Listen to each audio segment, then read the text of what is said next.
Hello and welcome to our stream once again. And we are here at Maranath, and no. Stream is just beginning. Actually, stream is just beginning. So yeah.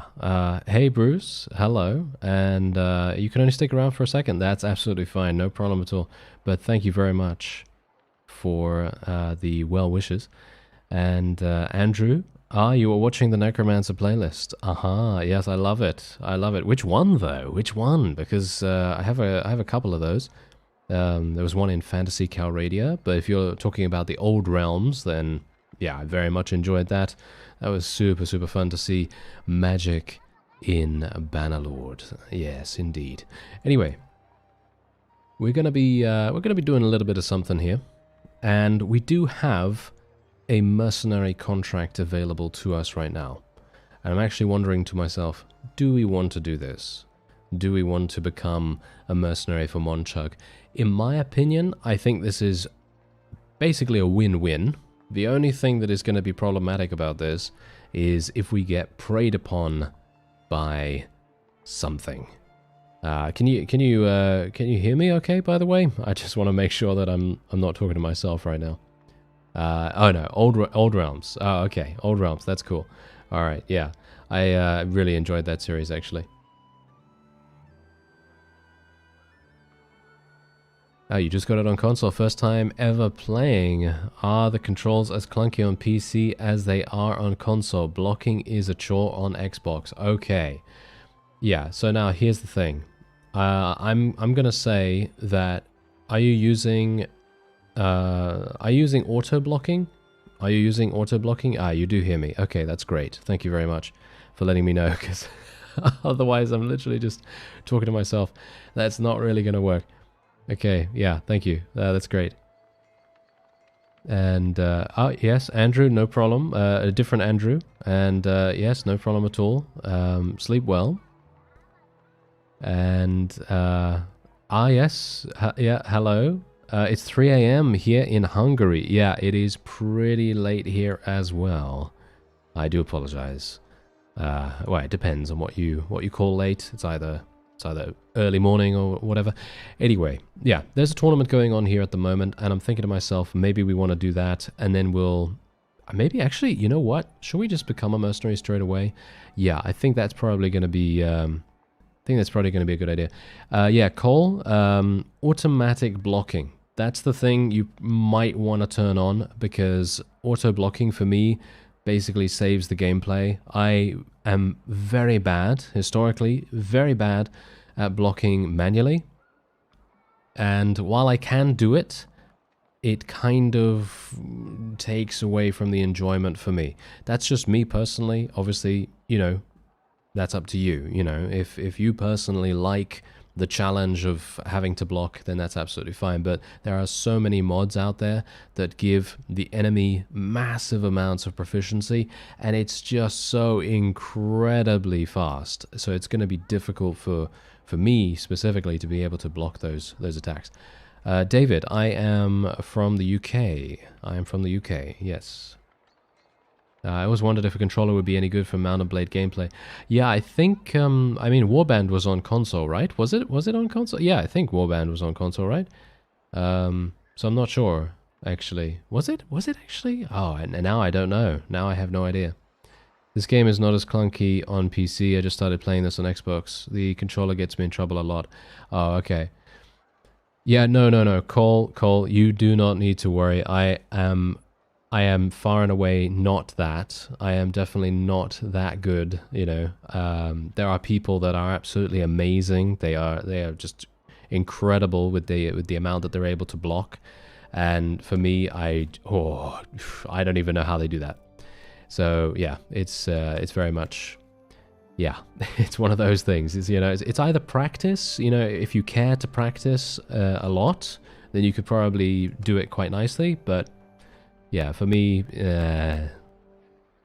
not really. You know, I'd prefer to have fun, get stuck in there, be reckless and, you know, all that stuff. Anyway, I actually like to just take a quick look at something here. What is it, charm skill? Yeah, it's charm skill. I really want to get this self-promoter. If I can get self-promoter, this is going to be so incredibly useful for us.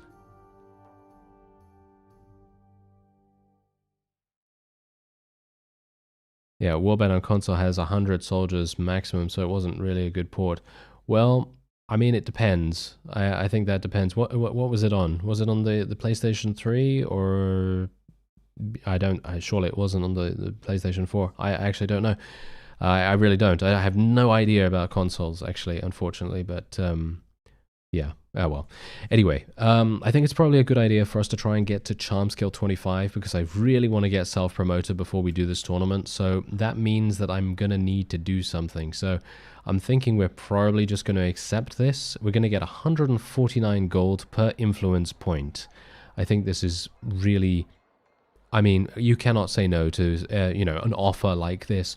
I don't really want to work for the Crusade, so if I can help it, I'm just gonna try not to. I'm just gonna try not to. I'm not gonna help them. I'm just gonna try not to help them because I would really not like to fight them in the end. And oh yeah, so glad to see you streaming. Been watching for years. Hello there, Jake, and thank you very much for watching. I very much appreciate that. Yeah, indeed. Yeah, Warband without mods was maxed out at 150. Yeah, that is true. But you can change it very easily. If you go into the documents, you can change it to whatever you want it to be, which obviously you can't really do on the console. I just stopped playing for the night because I got kicked out after winning a tournament. Oh, what do you mean? What do you mean kicked out? I've been playing a lot of Bannerlord recently, wondering if blacksmithing is worth it. Yep, it is, absolutely. Absolutely worth it. It is very, very worth it if you can put in the time. In one of my previous streams, I had a person tell me that they had been, I think they spent 10 hours. I know this seems like a pretty significant time investment, but I think they said that they had spent 10 hours doing smithing, and that's it. Just doing smithing alone, and they had made over 1 million gold in that time. And I have no idea how they did that, to be honest, because for me, I am not a big fan of the whole smithing system in the game because if you go into here, you see this down here, stamina. Not a big fan of the stamina system. I've already spoken about this at length. I really do not like it one bit, but that's just how it is. That's not, you know, that's neither here nor there. You know, it's my own personal preference. I just don't really like the stamina system. But if you don't mind the stamina system or if you want to put in the effort, then it's not going to be that bad for you, and you're going to have a pretty, you're going to have a pretty easy time. You know, not too easy, but it's going to be okay. But for me personally, I very much enjoy when I can install a mod, like for example, Chaos's Tweaks, and I can disable the stamina system, just because I think personally the resources themselves are the thing that actually limits the amount that I'm able to smith. But yeah, yeah, exactly. Real Smurf, you are indeed very, very, very true there. Smelting Pugios for materials is your friend. Yeah, you can do that. Or you can do throwing daggers. I think that fellow that was talking about making 1 million gold was smelting throwing daggers. I did buy some just now just to kind of test this out. And as you can see, I'm not getting that many good materials from it. So I'm not entirely sure what kind of throwing weapons I need to get, but I'm going to be interested to find out. As you can see, I've got 6 in smithing now. I do have 5 charcoal, which is just... it's very early days, let's just say that. Anyway, let me have a look-see here. Can I actually do something here? Can I do something that's actually kind of useful? Maybe we can get some... Maybe we can get some of these. We can just smelt some of this. And I'm just trying to smelt things that give me hardwood, so that this hardwood can actually be then turned into charcoal again. But then, as you can see, I'm now out of stamina. So I can't really do much about that, unfortunately. So I'm now going to have to move on. I could technically go into the tournament. I think I might do that, but I've been playing in, what is it now? Realm of Thrones. Yes, I've been playing the Game of Thrones mod, Realm of Thrones, and my character there has a pretty good amount of one-handed skill. And in this series, oh no, I do not. I do not.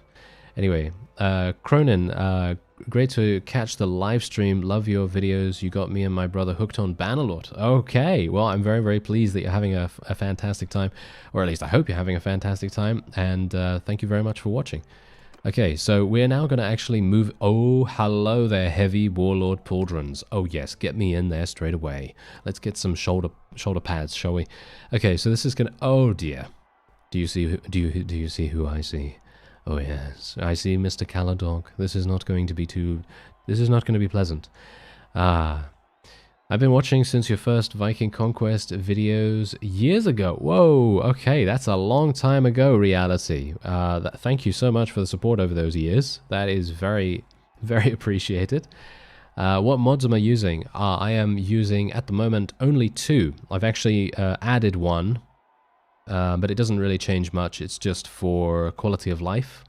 It doesn't change anything in terms of our experience gain or anything like that. It's basically just... giving me the ability to equip things automatically without me having to compare them. And it's in the description. If you want to check it out, it should be in the description down below, so you should be able to do that if you want to check it out. There's also a link to it. I believe I added that. And otherwise, let's do some betting. Let's do some betting, shall we? You haven't missed much. Can't believe it's 2 AM already. I have work at 7. Oh no! I am so sorry. I am so sorry. Well, thankfully there is a VOD, so... If you need to, or you know, generally I don't want to keep you, you know, but yeah, there is a VOD, so, but I appreciate it. I definitely appreciate it. Yeah, never seen you stream live. Nice to see. Yeah, no, that's the thing. This is a new thing for me, absolutely new thing for me, and I am very much enjoying it, every second of it so far. The console tournament is like 90% noble horse rewards. Really? Whoa, okay, wow, okay, you might, I don't know, maybe you want to find some tournaments that might have less nobles, or maybe more nobles in there or something, or maybe I'm misunderstanding, I'm not entirely sure. Huge fan of the Land of Seeker series, brought my love for Mount and Blade back. Big ups, man. Oh, thank you, Derek, thank you. And I think I saw your comment actually on the Mutant Football League video, and I very much appreciate that as well, because that was a really fun one to make. So I appreciate the support. Okay, let's get into the tournament. Heavy Warlord Pauldrons, you are mine. Oh no, they are certainly not going to be mine. What do you bet? Oh, nice hit. Okay, nice hit. Okay, wait a minute. Let me just select my two-handed and actually go to town on this guy. We really do need to go to town on him so that he doesn't eliminate all of our friends, because that is where you are going to lose a tournament. If you allow your AI friends to die, that is the worst thing that can possibly happen. Oh dear. Okay, this might be problematic. Let's kill him. Oh yeah, there we go. Okay, now that's fine. Oh, Caladog's actually on my team. Oh, this is bad. I shouldn't have helped him win. I shouldn't have helped him win. Not at all. Oh, they sell for 15,000, do they? Oh, okay. If they sell for 15,000, well then that's absolutely fine. That's not a problem. Yeah, horses won from tournaments, usually big money. Okay, please let me get some of those then. That would be wonderful. That would be really, really nice. Ah, yeah, happy to see Barney back in action. Indeed, yeah, it is. I've been a fan since the OG Barney. Oh, Damien. Oh, thank you so much. That really means a huge amount, because that's a long time ago. That is a long time ago. Viking Conquest was an amazing time. I used all my 2-month savings to buy it and play. Even made Barney. Oh, well, I'm so pleased that you had a good time there. Long-time watcher here as well. Sometimes I let the stream out on Fridays with a Reformer series and some wine. Well, I'm very pleased that you're having a good time there too. I don't know what tournament it is, but I got a horse in 30 minutes that gave me 18,000. I actually really think that that's super cool. We actually did get the Blackheart Axe. I feel like they have definitely improved the rewards from the tournaments. I think that sounds super, super nice. I like that a great deal, because tournament in general doesn't give you that much from betting, but the actual reward, dependent on the amount of nobles, of course, present, is definitely going to make a significant difference to you. Either way, you know, whether you're going to wear it or whether you're going to sell it. I think that's pretty nice. All right.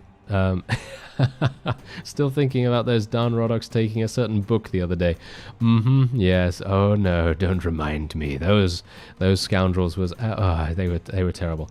Absolutely terrible. But we did get it back, thankfully. We did get it back. Anyway, Let's head on in. This is 1 versus 1. I have an axe. I don't think that should be too bad. I have been leveling my two-handed, so shouldn't be... Okay. Okay. Almost died. Okay.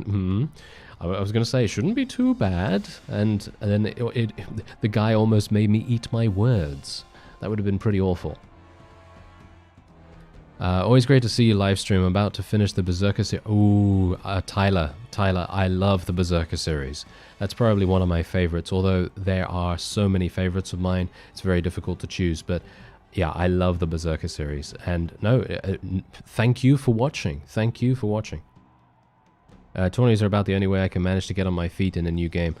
Yeah, I agree. I think tournaments are very, very good. And I think it's actually one of those things where I think it's, I don't know, I think it depends, because obviously if you can get a really good start and you can get some tasks that are super easy to do and give you a nice reward, then you're going to get on your feet quite nicely. But tournaments are a massive, massive boon if you can get those wonderful rewards at the same time. So, I don't know, tasks kind of depend, it's a bit random obviously, but tournaments are a lot more, shall we say, reliable, I suppose you could say. But yeah. I agree on that. Don't remember when I started watching your videos. I just know I started during Warband. I've watched almost every Warband video you've ever made. Whoa, thank you. Wow, that is crazy. That is so incredibly nice. Thank you very much. I watched you since you played Star Wars The Old Republic. Oh, yeah, I loved my time with that game. I actually wanted to go back to it with the new content patch that they released a couple of months ago, actually. I'm probably going to log in again and actually see what's going on with it, but I can't promise anything right now because I have no idea what's going on with it at this point. I'm so out of touch with that game. Anyway, let me see if I can do something here. Oh dear.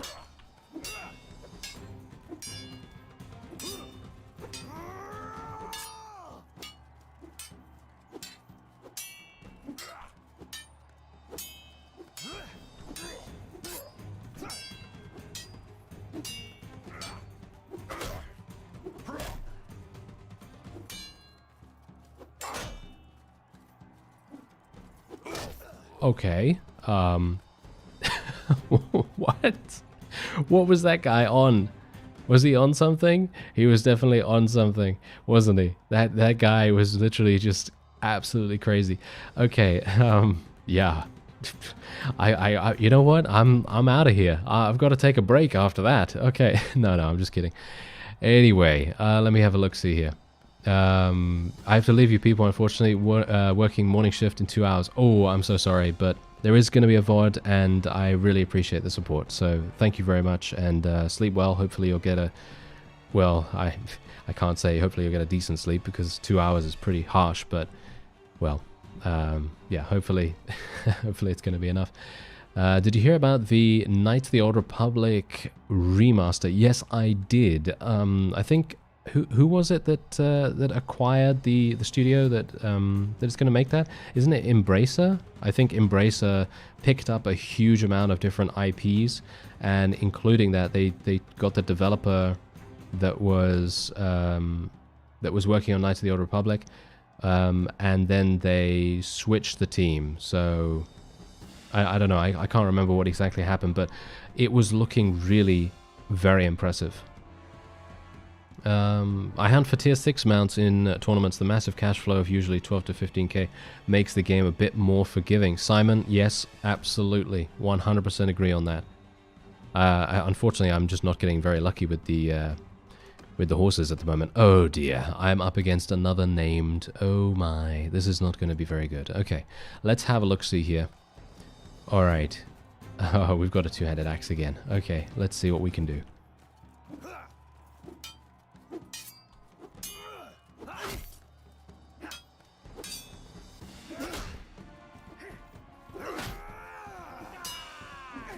Okay, ooh, we did it. We did it. That was a bit too close. A bit too close for my liking, but this is amazing because we now have the heavy Warlord Pauldrons, which is exactly what I wanted to get.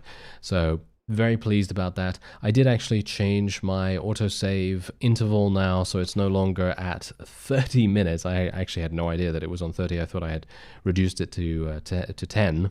way long ago, but now it is on 10. So there we go. We now have the Warlord Pauldrons, which is amazing. So that is going to be very useful for us. It actually works surprisingly well with our chest armor in terms of a fashion sense, of course, but that's actually really nice. Oh wow, look at that. I just realized I've been watching you for almost a decade, 2013. And I'm an old man with a kid in kindergarten. Okay. Oh, that is actually, that means a huge amount. So I gotta say, I really appreciate that. And I hope you're doing well. I hope you're doing well. Absolutely. Watching you play Warband or Bannerlord is more fun for me than playing it. Well, I appreciate that 100%. I really do. If you can dodge an axe, you can dodge a ball. Oh yeah, that is a great reference. Okay, so we are now done at Maranath. I suppose we should probably move on and try to fight some bandits. Try to get some tasks ongoing here. Ooh, training some troops could be really fun for us. So I'm probably going to do that. Maybe I'm actually just going to assign my companions to do that, but I'm not sure whether that's a good idea. I'm really not sure about that, because if I decide to do this, it's maybe going to make things a little bit tricky. I don't really know. No, you know what? I'm going to just take them. I'm going to just take them because I don't want to separate my army at the moment. I think my army right now is looking decent-ish, and I don't really want to, you know, split them up. And Risa is actually not doing too badly with us right now. She is our steward, right? She is our steward? Let me actually just make sure that she is actually... No, she's not doing that. Okay, so she... she should definitely be our steward. I'm not entirely sure why I didn't do that. Maybe it's because I think I told her to go and train some troops beforehand in the previous stream, and I think that actually unassigned her or something like that. I'm not sure. But, yeah. Anyway, I would watch another Prophecy of Pendor Iron Man challenge in a heartbeat, by the way. I'm very rusty in regards to that mod. I'm not sure if I would be able to do as good a job as I did before. But, yeah, I don't know. It's a lot of fun. The mod is actually super fun. So maybe I will. Maybe I will. We'll see. We'll see. Not sure about it just yet, but yeah. Thank you for your interest, at least. Okay, let's have a look. No. Overpriced raw materials. Get out of here with that. Thank you. Okay, yeah. So as you can see, my stamina actually does not replenish as I am walking around. Really? I actually thought that it did, but apparently that is not what is happening. So apparently I have to wait. Yeah, I have to wait at the town to be able to do that. Not a big fan of that, gotta say. So probably just going to move on. 1,700 hours just in Bannerlord because of you. Wow, okay. Well, I hope you enjoyed all of those hours. I mean, I'm sure you did. That's an incredible amount. It really is. Ooh, wait a minute. We've got some looters. Oh, needs help with brigands. Okay, this is fantastic. This is literally one of the best things that could have happened. We do have a band of 28 looters over here. The only way I conquered Cal Radio was through analyzing your playstyle and watching the videos. I'm sure it will be the same with Bannerlord. Oh, you know, I don't know about that. I don't know about that. I'm sure you're doing absolutely fine. But that's the thing. Anytime I can give any little tip here or there, that is all I really wanted to do whenever I say something like that. I'm not trying to, you know, give the most min-maxy kind of strategies or anything like that. I just try to say, hey, you know what? This is something that I've noticed, and it's just a small tidbit of information, and hopefully it's going to help someone out. And I'm glad that it is apparently helped you, I guess, right? So yeah, that's kind of nice. Anyway, we're going to go into the looters here. We have 28 of them, and hello, Peanut Brother. Thank you very much for the super chat. And you say, have loved watching your content over the years. Cheers. And you know what? You know what I got to say to you? Thank you very much. Because really, if you've been watching me for years, that just means everything. That means a huge amount. And I greatly appreciate the support. I really do. Okay. Simon says, you know, when I say Simon says, I think to myself, yeah, Simon says, touch your head. I'm sorry. I had to do it. Okay, I had to do it. Anyway, I'm doing a rerun of my Botanian character due to a game crash and lost 2 hours worth of progress. Game was nice to give me 4 tournaments, all with tier 6 mounts. Whoa. Okay, that's pretty significant. That is very, very significant indeed. All right, well, whatever the case, hopefully we're actually going to be able to win this because, let's face it, I don't have very good bow skill. You know what? Should I just forego using the bow? Should I just go for some massive two-handed axe attacks? That sounds like a pretty fun idea to me, doesn't it? So let's do that. Here we go. There we are. Let's do it. Can we actually... Can I actually do more? You know, I was actually thinking before the stream today what I would actually decide. Do I want to continue using a horse, or do I actually want to get off the horse and do some incredible infantry damage? Although, knowing me, incredible infantry damage is probably going to be something like, yes, I'm going to charge into the enemy, and I'm then... Oh, I died. Yes. That's usually what happens.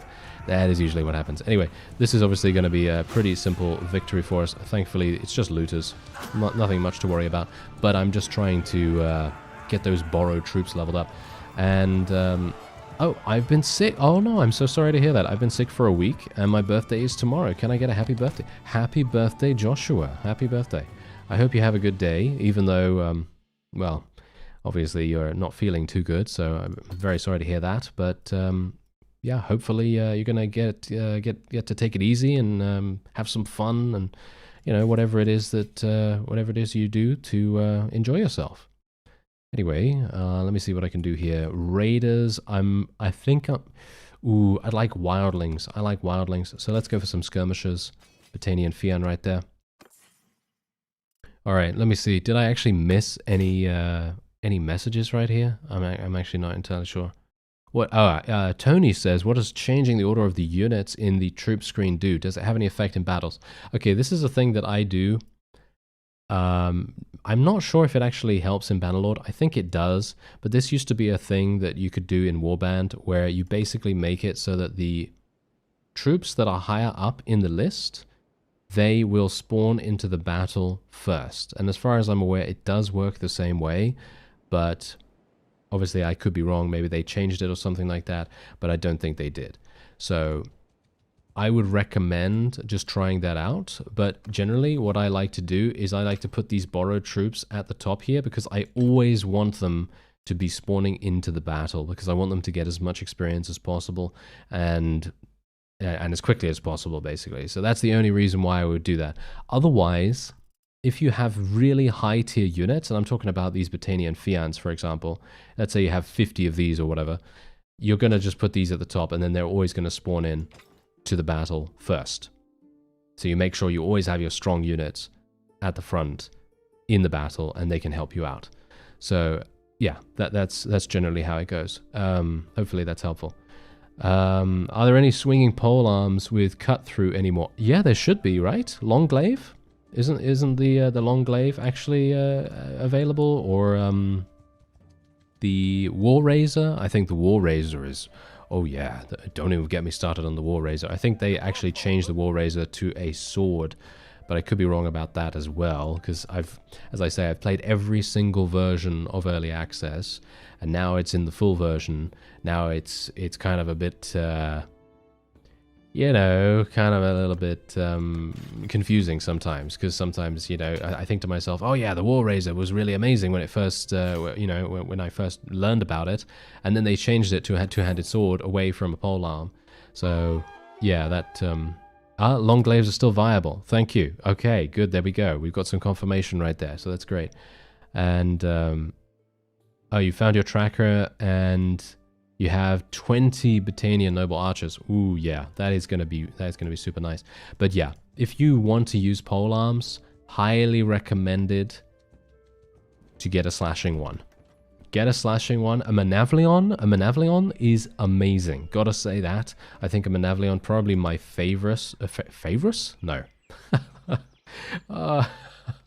Anyway, yes, my favorite, probably one of my favorites, just purely for the fact that you can use it on foot, you can use it on a horse, you can use it basically any way you want, and it will do the job for you. And it's not too long to be unwieldy in close quarters combat. Peace to you, stranger. And it is long enough to be able to use it on a horse, and you can get some really good value out of it. It's actually super good. Anyway, this guy actually needs some manual laborers, which is pretty much perfect. So I'm just gonna speak to him once again, and I'm hopeful that I actually have some decent prisoners. Yeah, I actually have some of these, which is really, really good. So I'm very, very happy about that. And are you going to continue the Game of Thrones series? And if yes, could it be more consistent like the Land of Seeker was? Okay, okay. So here's the thing: the only reason why it is alternating at the moment is because I currently have a warband series currently running simultaneously. So basically, it's one day warband, one day Bannerlord. That's basically how I'm doing things at the moment. And once the warband series is finished, then Realm of Thrones will be uploaded every day, or it should be uploaded every day if I can do that. So you don't have to worry about that. So that's basically the reason why that's happening. Anyway, oh, thank you very much. There is another super chat. Thank you. Okay, this is from Floyd Alvarez, and you say, always love your Mountain Blade videos. And you know what? I very much appreciate your support. And that is super nice of you. So yeah, very, very nice. Thank you. Otherwise, let's give these prisoners over to Mr. Edwayne here. And we're going to be getting a decent amount of money from this. Actually, 3,500. Wow, I wouldn't have expected that much, but there you go. That's pretty nice. My charm skill is still doing really not very good. Okay, you know what I'm going to do? I'm actually going to be... Should I go for another point in this? I don't know whether I should go for another point in charm or whether I should go for some smithing, because I'm thinking smithing might be really good. I want to make a lot of money, and I want to try smithing more seriously than I have in the past, because whenever I have tried to do smithing, I always get frustrated with the energy. I get frustrated with the energy system. So I always just think, you know what? I'm just not going to bother with it. But I should really invest a bit more time, shouldn't I? Shouldn't I invest more time in it? So I'm going to do this. But here's the thing. I only want to get self-promoter in the charm tree, so I don't think I need anything else. Warlord is really good, though, because that increases influence. Oh, no. Okay, fine. We're going to put one more point in charm. Just purely for the fact that I want to get to Warlord. And that's it. Okay, well, whatever the case, I think I'm actually missing some some messages here. Andrew, sleep well. And yeah, hopefully you can catch the next one. Let me see what else is going on here, actually. First time I see you live, keep up the good work and love your voice. Thank you very much. I really appreciate that. Who in chat remembers the... okay. Oh, wow. Yeah, I remember that one. 1776 Revolutionary War Mod. That was my first introduction to the channel. Yeah, that's a long time ago. Gotta say that. That is an extremely long time ago. And I remember that. You know what I remember most about that? The thumbnail. I know, it's a bit weird. I only remember the thumbnail mostly from that. I don't know. I felt like it was very ambitious.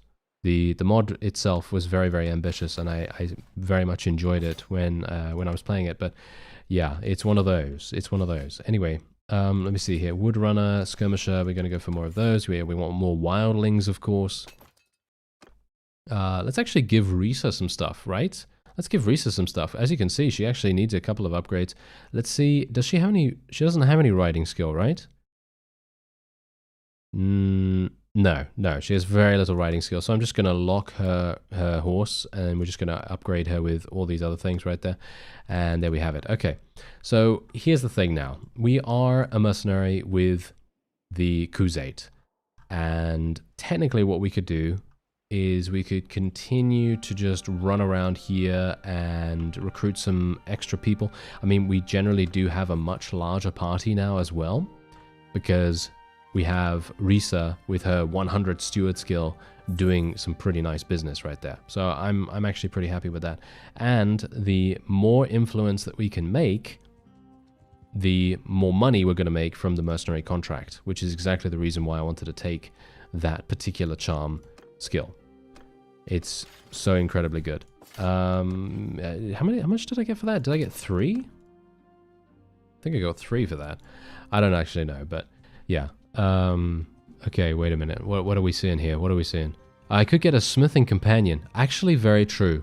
You know what? Maybe I should just get a smithing companion instead of just... you know, agonizing over what to spend it in. I should probably just get a smithing companion. Actually, let me do that. Oh, yeah. Exactly. Dunbar. Exactly, Dunbar. The mod Relentless Smith. Yeah, any of those... absolutely fantastic. I understand your pain. I really do. I usually use Chaos's Tweaks to disable the stamina use, but yeah, it's the same same kind of deal right there. And I definitely get that. Absolutely. It's definitely something that I do most of the time. Oh, Gabriel, you spammed smithing and made 1 million in less than a game year. I'm sorry, I actually don't know if that is fast or not. I think it is. I think that sounds pretty fast to me. So that's actually pretty impressive. I would have difficulties doing that, especially with smithing. With smithing, I'm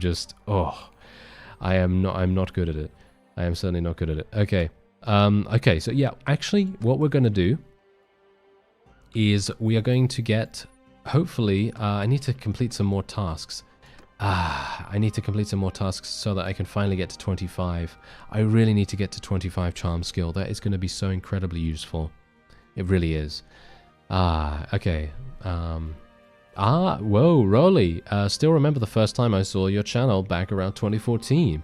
Whoa, okay, that's a long time. Thank you very much for the support over the years. And, we have another super chat. Thank you. Okay, the Reservoir Duck says, forging and selling weapons is not only lucrative, but the moral thing to do. Okay, fine. Yeah, well, no problem there. We're gonna be attempting to find a companion that will hopefully make the process of smelting weapons just that little bit more doable. Let's just say that, a little bit more doable for me personally. Has Chaos's Tweaks been updated for retail yet? I'm actually not entirely sure about that.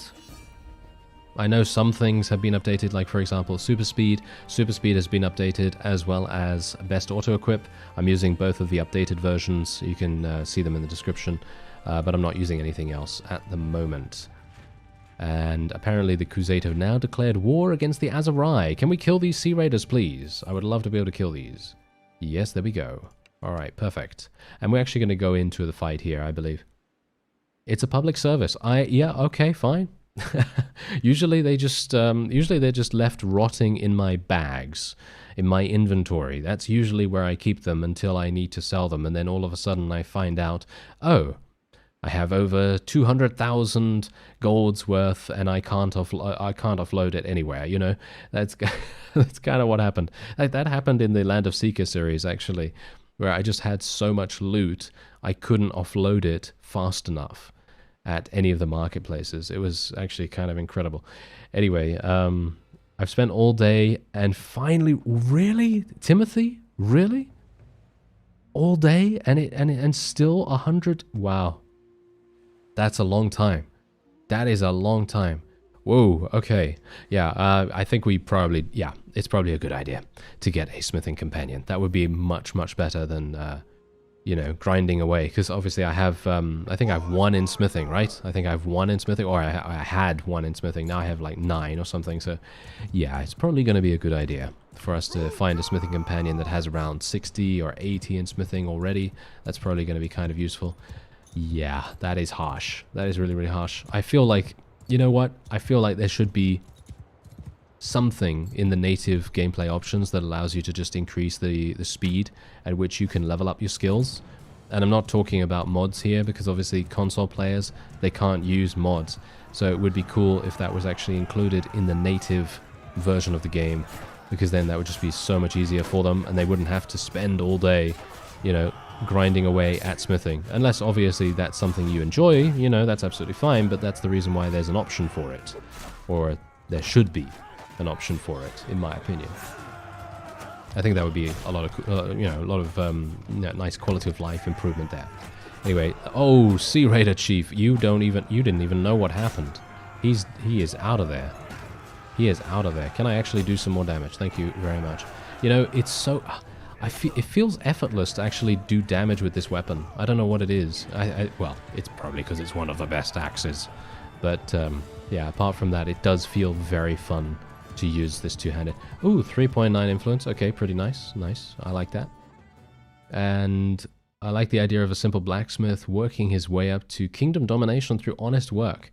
Well, there you go. I mean, that's the point. You know, if you wanna role play and you wanna be, you know, you wanna be someone in particular, and you wanna forge your backstory in such a, you know, ingratiated way in your profession or however, then that's obviously going to make a pretty big difference.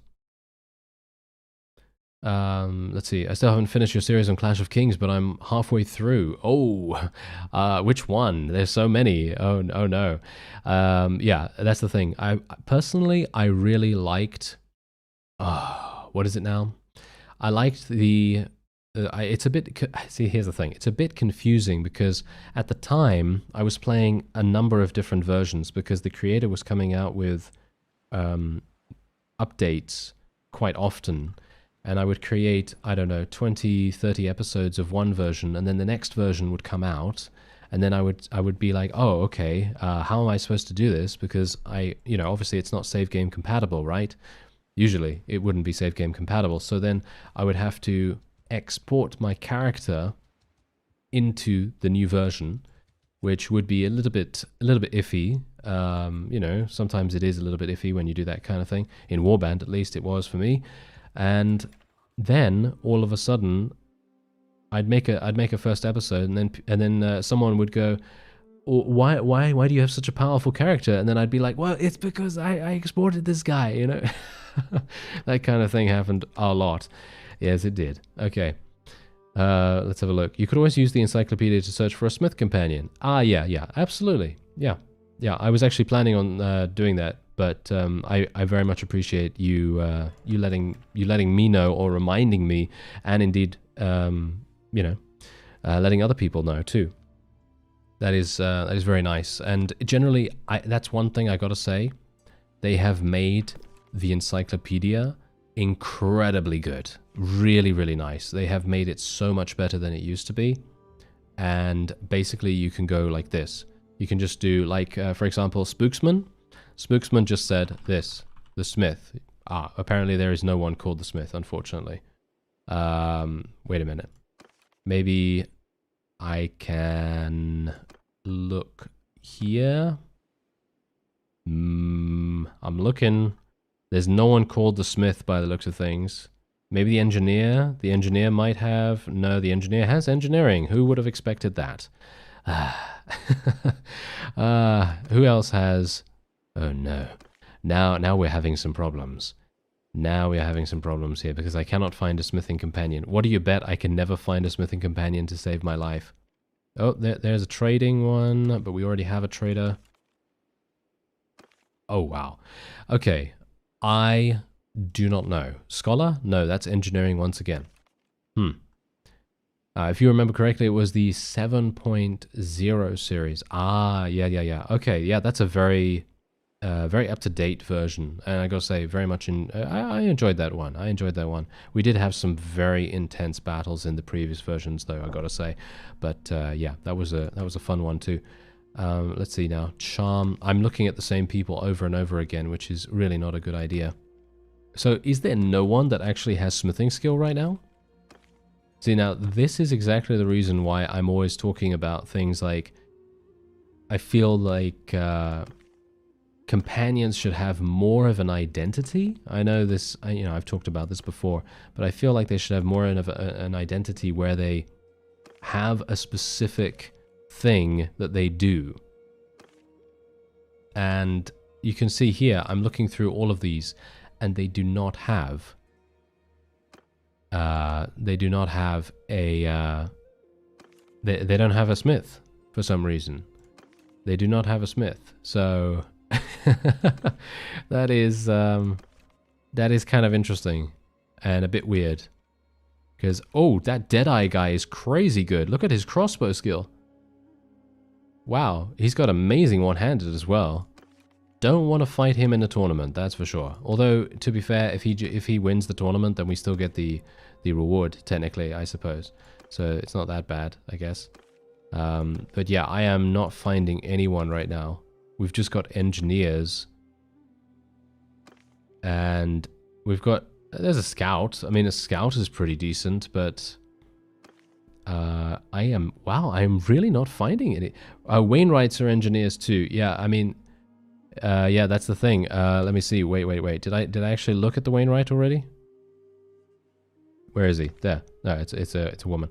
Yeah, it's an engineer. I'm looking for smiths though. I'm looking for smithies. So anyone that has smithing skill would be amazing, but I'm actually not seeing anyone that has smithing skill.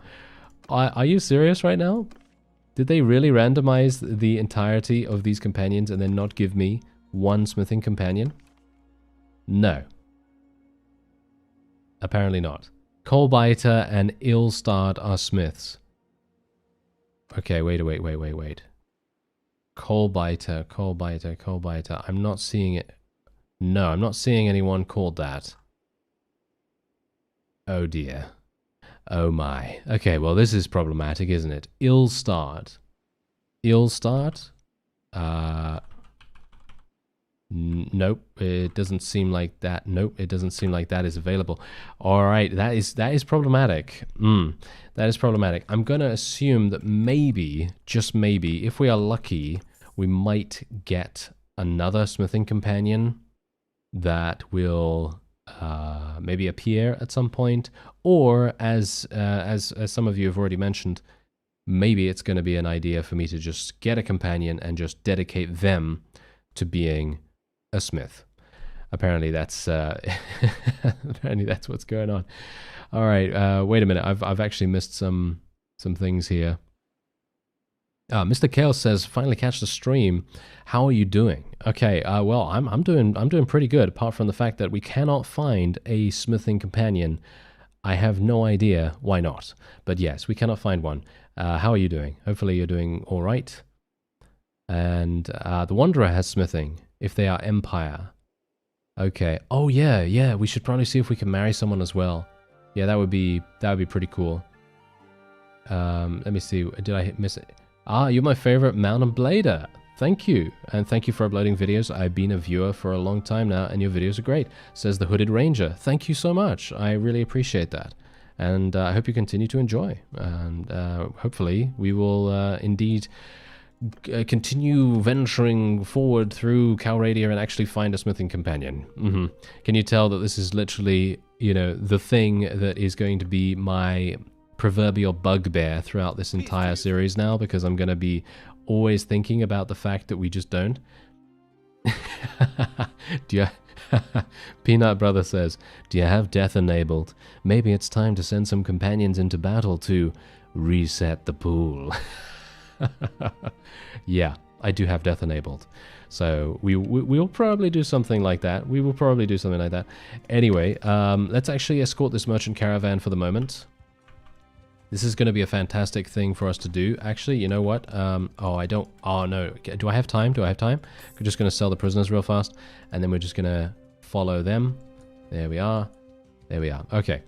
Now, let me just make sure that I'm not going to get absolutely murdered while I read the chat. I managed to find one smith in my game. Ah, Fantendo. I very much appreciate you letting me know about that, because I was really, really worried that we wouldn't be able to find a smith. That would be... oh, that would be terrible. That would be terrible. It's actually super funny as well, by the way. Whenever I am not looking for a smith, and whenever I couldn't give anything for a smith, I don't care about having a smith in that particular series, then all of a sudden 5 of them are that. Yeah. That's what I'm talking about, you know. That's why it would be really amazing if there would be a little bit more consistency in regards to the companions. Okay, you can marry a noble that has a high smith skill if you can't find one. Yeah, Spooksman. I hope I will be able to find one. That would be amazing. That would be so incredibly good.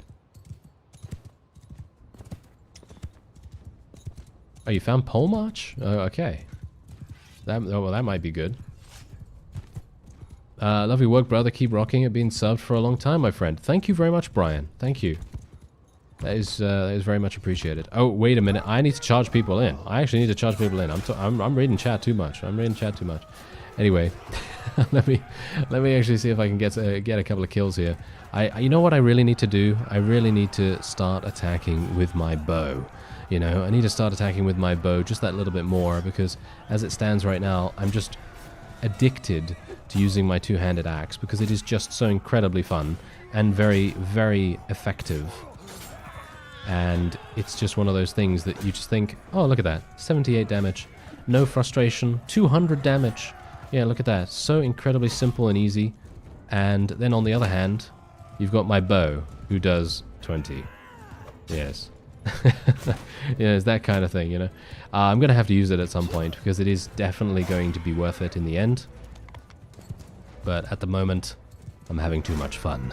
I'm having too much fun with the two-handed. There we go. Oh, actually, true. Abdur Razak, you are 100% correct. Maybe we do want to do that. Wait a minute. Can we actually reset their skills? Because as far as I'm aware, if you go into the arena, I don't think... I'm actually not sure. I don't think you can... I don't think you can respec them in that sense. Can you? I'm not entirely sure, because as far as I'm aware, the arena NPC only gives you the ability to respec your perks in a particular skill tree, rather than able to reset your focus points.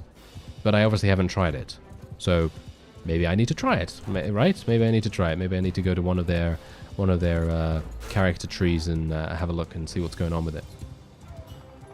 Are siblings still in the game? I am actually not sure. I am actually not sure about that. We're gonna have to find out. I actually don't know. I would assume. Because they obviously have families and things like that. So I would assume that they are, but I do not know. Anyway, let's have a look here. Ooh, Britannian Fiant Champion. Thank you. Yes, give me some of those. I took some Sturgeons, but I'm not actually. I'm not actually wanting to use Sturgeons that much. So let me actually have a look. See. Yeah, I'm not looking forward to using these at all. Let's go for warriors, actually. Let's go for warriors. I think they're going to be pretty fun, so why not? I think that should be okay. We're getting some nice loot from this. Really, really nice loot from this. We got some horse armor upgraded right there, and we also have some braces and a new shield for Risa, so that's also nice. And there we go. All right. Let me have a look here. I find that if you land a hit using a sword and board in tournaments, then immediately kick, it gives a pretty decent window to get in another hit. Oh, okay. Yeah, now, Simon, now you're talking way out of my skill ceiling. I'm going to give it a go, but I think that might be a bit too harsh. If you had your starting sibling, you could just turn him into the smith. Not sure if you started the story mode. I have not. I actually started the sandbox for this. I probably should have started the story mode, just purely for the fact that I think they added some additional stuff. Didn't they add some additional stuff to the story mode? I actually don't know. I think they added a little bit more voice acting to it and maybe some more steps or something. But I did see something on Twitter where someone said that they hadn't finished the late game story quests, and I'm not sure whether that's true or not, because obviously I haven't done it myself, so I would have no idea. But yeah, if that is indeed the case, then yeah. But that would be fantastic. I feel like they should just give you the starting sibling, whether it's sandbox mode or not, but I don't know. Maybe that's breaking immersion in some sense or another. Anyway, I'm hopeful that once we are done with this particular quest, I'll get 25 in charm skill. That could be really useful. 3,500. Whoa, okay, hello. 3,500 right there. And I think I might actually just want to continue selling all of this stuff too. So that's 5,000 that we just gained. That's pretty nice. Okay. Oh, the story has heaps more, apparently, according to Skylar. Okay, well, thank you very much for letting me know, because, yeah, I should probably check that out, to be honest. I really should. Because I finished it a long time ago. I really did. So it'd probably be a good idea. Okay, I think Bob says, out of all the mods you've played, Warband and Bannerlord, what is your favorite? Okay, this is, I gotta say, I feel like this is pretty much impossible for me to answer. However, I will say, I'll say, like, well, Bannerlord is going to be very difficult because obviously mods in Bannerlord are much more widespread and they do a lot of extra things other than being total conversions or doing things like adding a bunch of gameplay elements like Floris, for example, did for Warband. So in that case, I'm going to give you 3 of each, okay? So I'm going to give you 3 of each. And this is not particularly... I mean, there are so many good mods for Warband. They really are. Same thing for Bannerlord, but there are obviously not that many total conversions at the moment. I'm going to say, yeah, Pendor, right? Pendor is really, really great. Love that for a total conversion. I really enjoyed Blood and Steel. I know, maybe this is not something that you're going to be into, but I loved Blood and Steel and the various ideas that it had associated with it. It was very over the top at points, but I very much enjoyed it. I really did. So it's going to be Pendor, Blood and Steel, and if you're looking for a story-based mod, I personally really enjoyed Light and Darkness, because that also had dungeon crawling elements to it, and that was something that I very much liked as well. So that's obviously Warband. And then for Bannerlord, well, for me, obviously Chaos's Tweaks, I think you probably want that. If you're playing on PC, that's just... it's just one of those things that is so incredibly useful in almost every aspect, because you can customize anything you want from the wide variety of gameplay mechanics and quality of life improvements and so on that you want. So you can tailor make your own custom game experience. So Chaos's Tweaks is pretty much a given right there. And apart from that, I love Super Speed. I think Super Speed is just one of those very, very useful mods. It's not the most exciting mod, but I would definitely say that it is one of the most useful. And then apart from that, well, what else am I using right now? I'm using Best Auto Equip. Yeah, Best Auto Equip I think is probably also one of those. But there, as I say, there are so many good mods, and these are not the most flashy of mods, but they are very useful, and they do cut down on a huge amount of busy work that you might not want to be doing when you're conquering and running around escorting caravans like I'm doing right now. You know, you might not want to do all that micromanagement. But if you like the if you like the micromanagement, then you don't have to install it, of course. But those are basically what I'm gonna say right now. Oh yeah, Skylar, you definitely should. Yeah, Blood and Steel, absolutely fantastic. I loved the which one was it now? Where I played the Barbarian. I can't remember the version. I think it was 1.6. Blood and Steel 1.6. I don't know whether I included it in the title of the videos, but yeah, I played a Barbarian. The Barbarian had no armor on, basically. Had no armor on. Had a massive two-handed weapon. And the wonderful thing about Blood and Steel is that it would give you so many additional skills that you wouldn't normally have. So, for example, with athletics, it would give you the ability to dodge. So the Barbarian would also start with 63 strength and 63 agility, which indeed, yeah, as I said to you before, it's over the top, very over the top, but so incredibly fun. And you're going to be fighting against units that are relatively similar in difficulty as well. And bear in mind, you're not allowed to wear armor as that particular class. You're just not allowed to wear armor. So you are very lightly armored. You have the ability to dodge, I don't know, 40, 50, 60% of the time or something like that.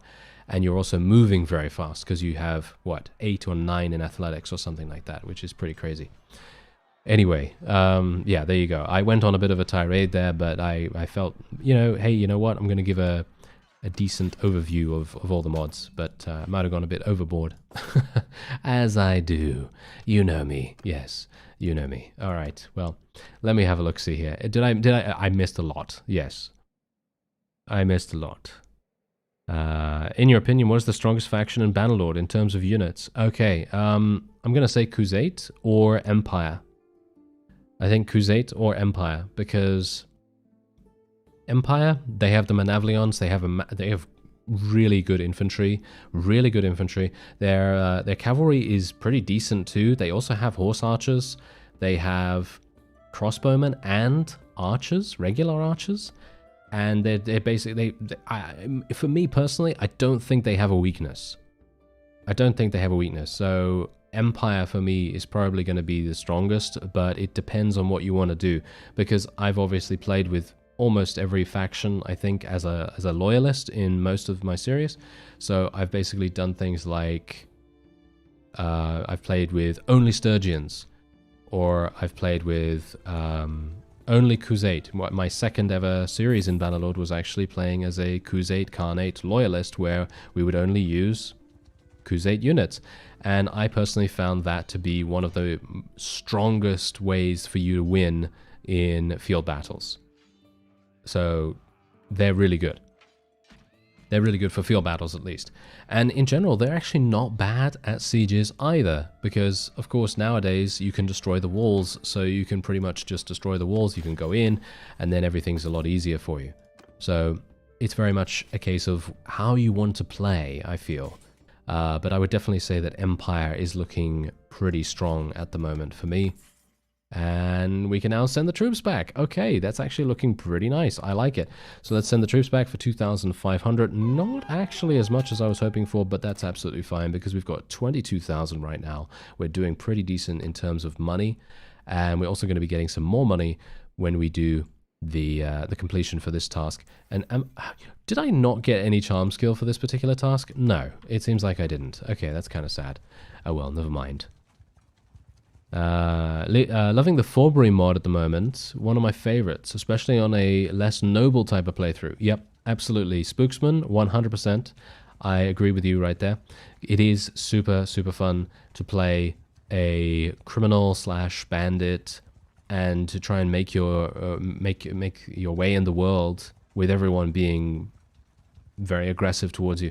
I did a series on this as well. I actually did a series on the Forbury mod where we played as a bandit lord or a crime lord or whatever you want to call it, and had a whale of a time. I absolutely loved it. Every feature that was added by the mod was just very well done, and I had, I think, one crash in the whole time, and I was using other mods at the same time too. But usually when these mods add a lot of mechanics, there is a risk of increased instability, but I felt like it was really polished and very well done. Would you want another Britain Water or Viking Conquest for Bannerlord? Says the Reservoir Duck. Personally, I loved the Dark Ages Britain setting, even though even though I found it tough as nails. Yeah, you're not alone. You are not alone. I found that very, very difficult. Britain Walder, I think, is one of my longest series to date. I think it's third longest. Yeah, I think it might be third longest because I literally have, I think, 137 episodes. Yeah, I think it's something like that.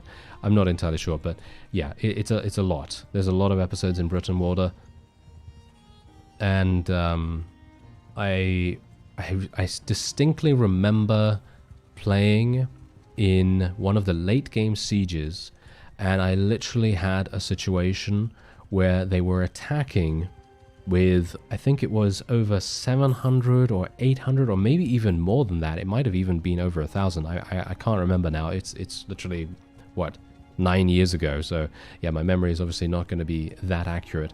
But I remember doing this siege, and I had to cut out so much of the siege because it was just, there were just so many enemies for us to fight, and it was a siege defense. And it was just hilarious. You know, I had to cut out, I think, half an hour of the siege because these enemies were pouring in, and I couldn't do anything to eliminate them faster. So I just had to continue overhead slash, overhead slash, overhead slash, over and over and over again. And of course, at that point, Brittenwalder has the bleeding effect as well. So when you take damage, you have a chance to begin bleeding.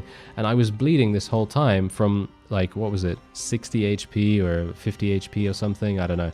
And eventually, I succumbed to my wounds from the bleed effect, and then it was just, you know, a case of retreating, going back in, because I had first aid, of course. But yeah, whatever the case, that was a really epic moment. But Brittenwalder, yeah, I would definitely love to see. I would love to see that for Bannerlord. I mean, there are so many mods that I'd love to see for Bannerlord. I'd love to see the Star Wars mods. I'd love to see Pendor, obviously. You know, that would be amazing. There are a lot of Game of Thrones mods coming out, or at the very least, Realm of Thrones is the most prominent, I think, so far. Obviously, Lord of the Rings, I would love to see that too. Last Days of the Third Age, I don't know whether the same mod team is working on a conversion for Bannerlord or anything like that, but that is definitely something I'm looking forward to. That is going to be so incredibly fun. But yeah. So yeah, it would be wonderful. Any of these basically would be great to see those in Bannerlord. Do you usually play this early? It's around 5 a.m. Yeah, that's the thing. It's generally quiet. It's generally quiet, and I know 100% that my connection's going to be okay. That's it. That's pretty much it. And I have time at this point, and I think it's kind of fun to do that. Because, as I say, it is quiet, and it's kind of cool. It's kind of cozy, you know. It's kind of cozy to do that at night. But yeah, it's what time is it? Yeah, it's like 3-4 a.m. now. So yeah, that's what's going on. Anyway, this is going pretty swimmingly, actually, surprisingly enough. And yeah, exactly. Yeah, Kingdoms of Arda, Kingdom of Arda. Yeah. That is definitely the premier Lord of the Rings mod, I think, that is coming out. That's the only one I've heard of, at least. But that doesn't mean that there aren't others, you know, working, being worked on or whatever. But anything that is going to be using the updated engine with the amount of troops that can be on the battlefield. You can imagine orcs and ogres and I don't even know what else, you know, huge amounts of elves firing fire arrows. Can you imagine fire arrows streaming through the air and everything? That would be kind of amazing. Which bear tilt are we playing? This is Barney, actually. This is just a regular kind of like native playthrough of the launch version of Bannerlord. Very little mods, in solidarity with our console friends.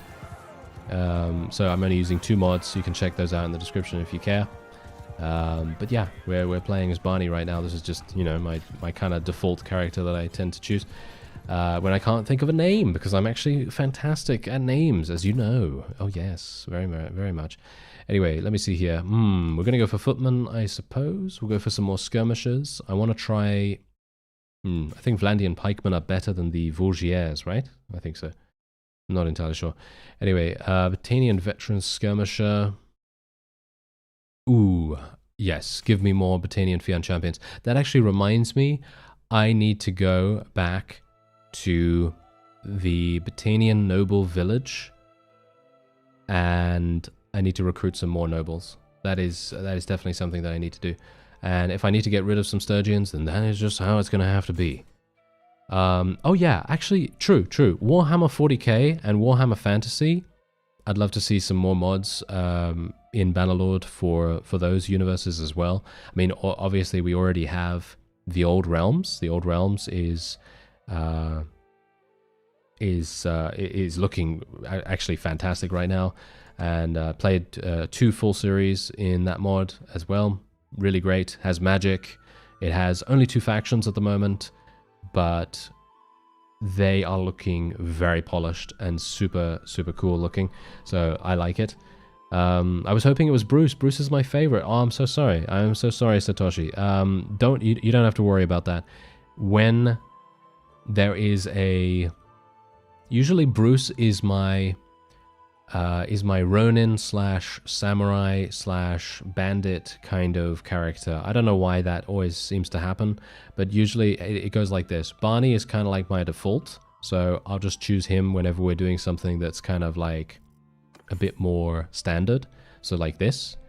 But if we're doing something like, for example, I had a series that was focused on the what is it called again? The Tetsujin mod? Something, I can't remember the name of it now. I think it's something like that. Anyway, I created a series that was basically the Ronin.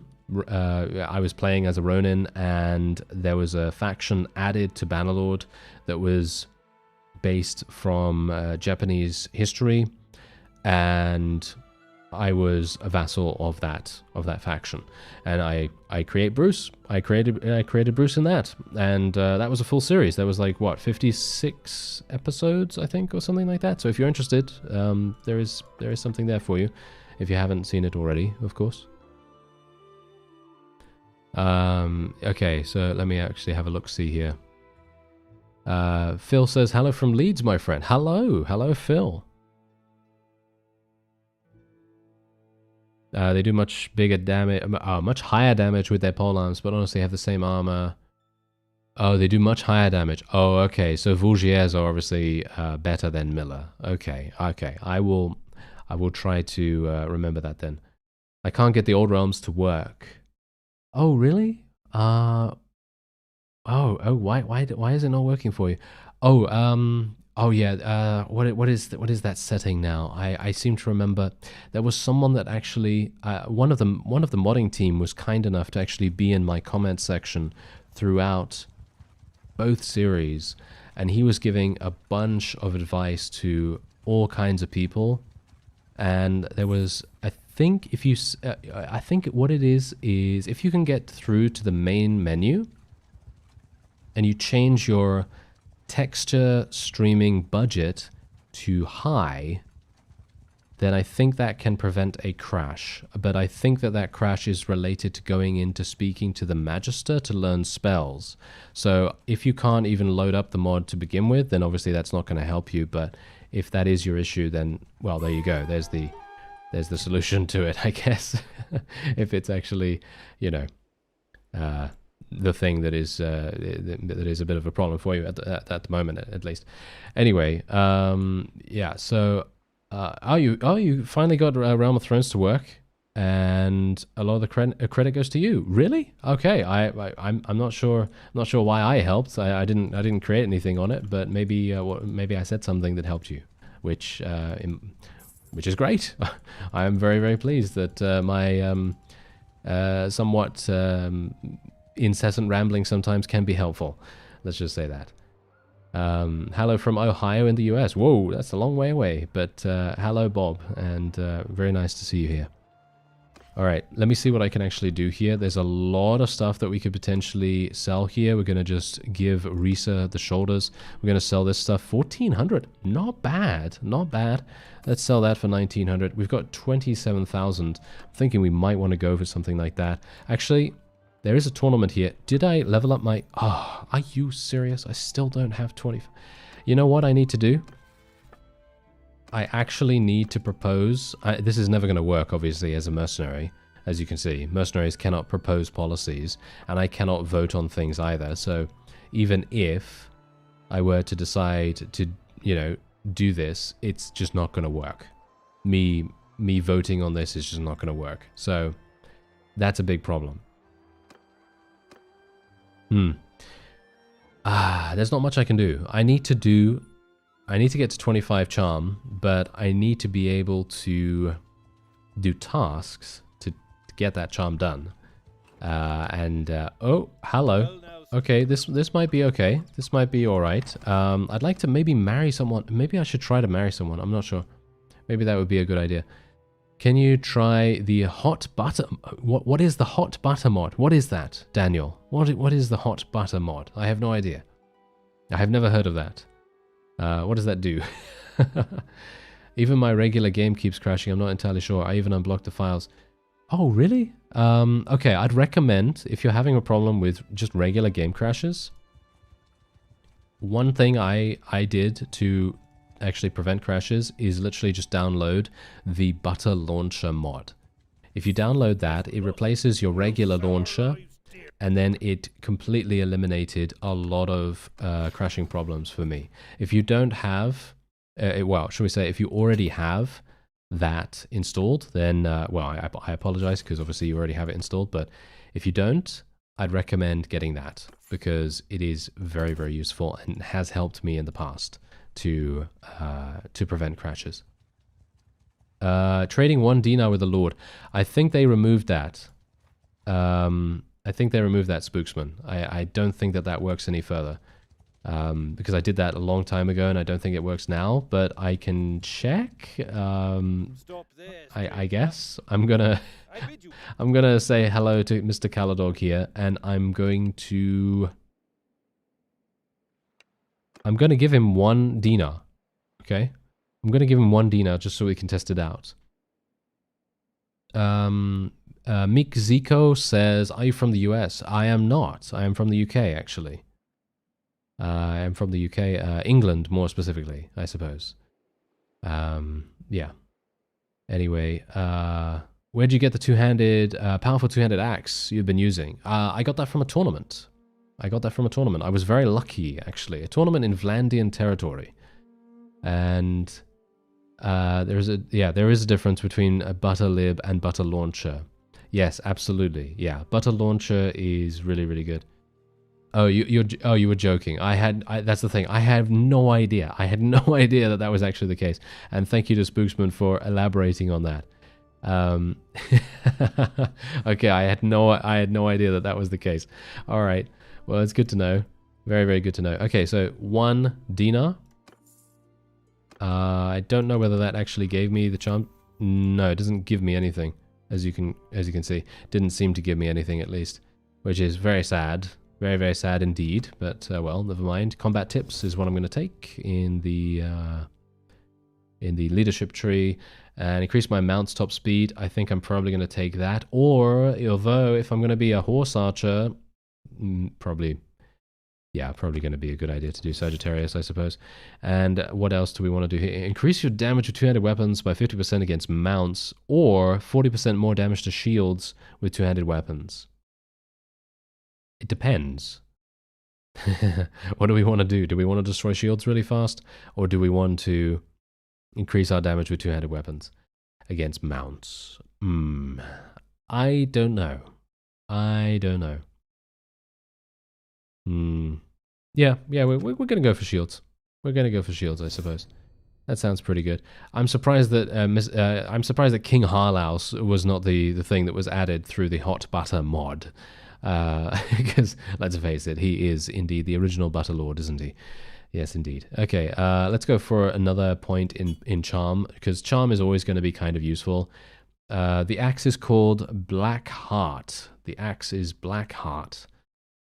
Yeah, so it's yeah, pretty cool. This is what it is. There you go.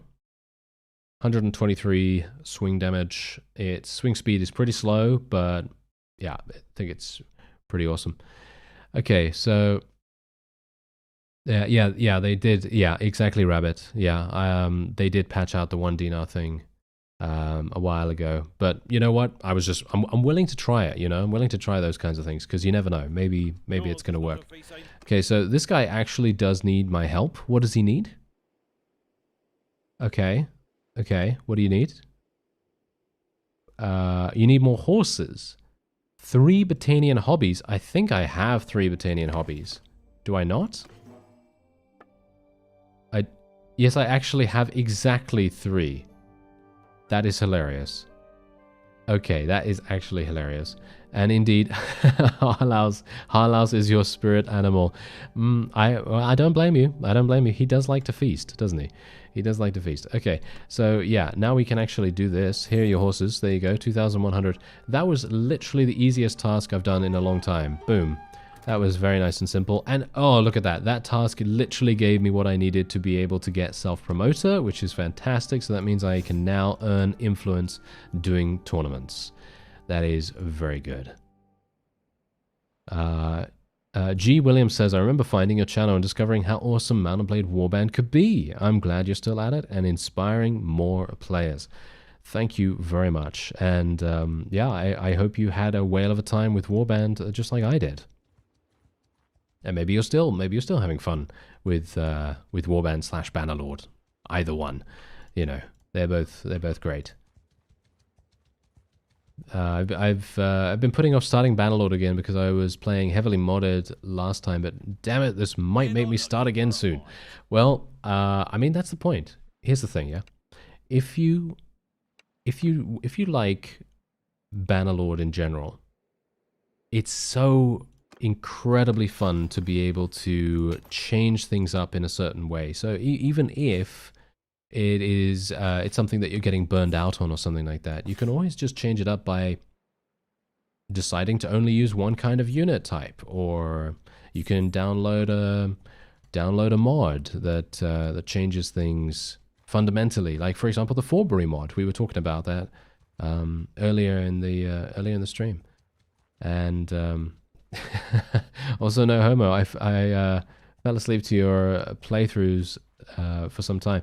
Very soothing. I appreciate that. Thank you. Yeah, I think quite a few people say that actually, and it's just well, you know, I gotta say that's actually one of the biggest compliments that you could probably receive. So I very much appreciate that. If I could just catch up with these bandits though, that would be fantastic, because then I would be able to actually complete this task, but they seem to be very, very fast. Actually, you know what? I need to go to a village and buy some more horses. That's going to be super, super good. I've got way too many... Yeah, I have way too many prisoners. I'm going to need to do something about that. Oh, yeah, you know what? I actually wouldn't mind doing a podcast, but I'm not sure what I should really talk about. That's the thing, you know? I have no idea what I would really talk about in that case. Ooh, what? I can ransom my prisoners for 1,300? What do I have here? Oh yeah, I just have a bunch of these. Okay, so what I'm actually going to do is I'm going to do something a little bit tricky here. I'm not sure if it's going to work. Let's face it, probably it's not going to work. But I would love to be able to find a task for manual laborers. I'm going to need to see a village that is either a mining place or something that needs, you know, manual labor, because obviously I'm then going to sell my prisoners back to them, and we're going to make massive bank, or at the very least it should be. You need tools. That's not going to work. Will you read us a bedtime story? I think I actually did that a while ago. But it might have gotten lost in the annals of history, as you might call it. But yeah, I don't know. Maybe, maybe I'll do something. I don't know. Maybe I'll do something like that. Maybe if the demand is high enough, maybe I'll take the dive into doing something like that. I don't know. I've been a follower for years now, and I've used reformist videos to help me fall asleep. Wow, you know what? I gotta say that is actually a very, very nice thing for you to say. That is very nice of you. And well, I did manage to find the manual labor quest. So here we go. Let me see what I can do here. So now, if I'm correct, we are going to get around 8,000 for this, possibly. Okay, that's fine. 6,500, that's perfectly fine. I mean, we're doing pretty nicely in terms of our cash. We really are. Okay, one of my personal challenges is that when a kingdom declares war on me, I recruit from their villages, deal with the morale issue later, and in my head have them be disheartened of deserters. Ah, that is sinister, but very, very masterful indeed. Absolutely. Will you do a series on XCOM 2 in the future? Yeah, that's the thing. I actually have a full XCOM Enemy Within, which is obviously the first game, I have a full series on that. That's the expansion that came out for the original XCOM. And then XCOM 2, I do have a series on XCOM 2, but it is not finished, and generally it, I think, only has 13 episodes. But I have played it, and I actually wanted to go. I wanted to go back to it in the last few months, and I thought, yeah, you know what, should I do that? But then, well, it's a long time ago. I don't know what kind of interest there would be. But I very much appreciate you letting me know that you would be interested in it. That definitely gives me a good idea then, because if you're interested in it, then maybe others are as well. That's going to be kind of cool. What faction in Bannerlord do you think is the strongest? Because it seems if you join one, it makes your lords a bit weird. Delta? Yep, they do, yes. But don't worry, they're all weird, okay? They are all weird. They generally do that a lot. They are kind of strange at times. So here's the thing. Best faction is very much dependent on what kind of units you use specifically and what kind of units they're going to take to battle. And it needs you as the player to be supportive of them quite a lot. If you don't do that, it's going to be it's going to be one of those things that is very frustrating to deal with, because even though the AI in Bannerlord is much better than it was in Warband in regards to vassals helping you and everything, it's a good idea to call for an army. If you have a lot of influence, call for an army, get them to help you by, you just basically throwing their units into the opponent. Just do that. But to refer to your original question, strongest faction for me, I think, is the Empire. Doesn't really matter which Empire, they all use the same units, but I think Empire is the strongest. But if you want to use something that is really good at field battles, then the Crusade are amazing. I would personally say, if I can zoom out, can I zoom out? Yeah, there we go. Okay, so here's the thing. Crusade, very strong. Empire, very strong. I'd say the Azurai are pretty decent. Vlandia, pretty decent. Battanians are amazing with their archers. So if you want to use archers, those are definitely the guys for you. And apart from that, I always feel like the Sturgians get a little bit of the sort of rough end of the stick, as it were. Or short end of the stick, as the as the saying might be. But yeah. I'd recommend Empire, if anything. But you do need to, as I say, support your vassals if and when you can, as they are going to be, as you said, they are a bit weird. And that is true. They do that. All right. So we're going to do this. Let me see. I'm just going to pay him the amount. I don't really care about the amount here. All I want is the... I just want the renown. I want the relation. I want all that stuff, and that's it. So that's absolutely fine.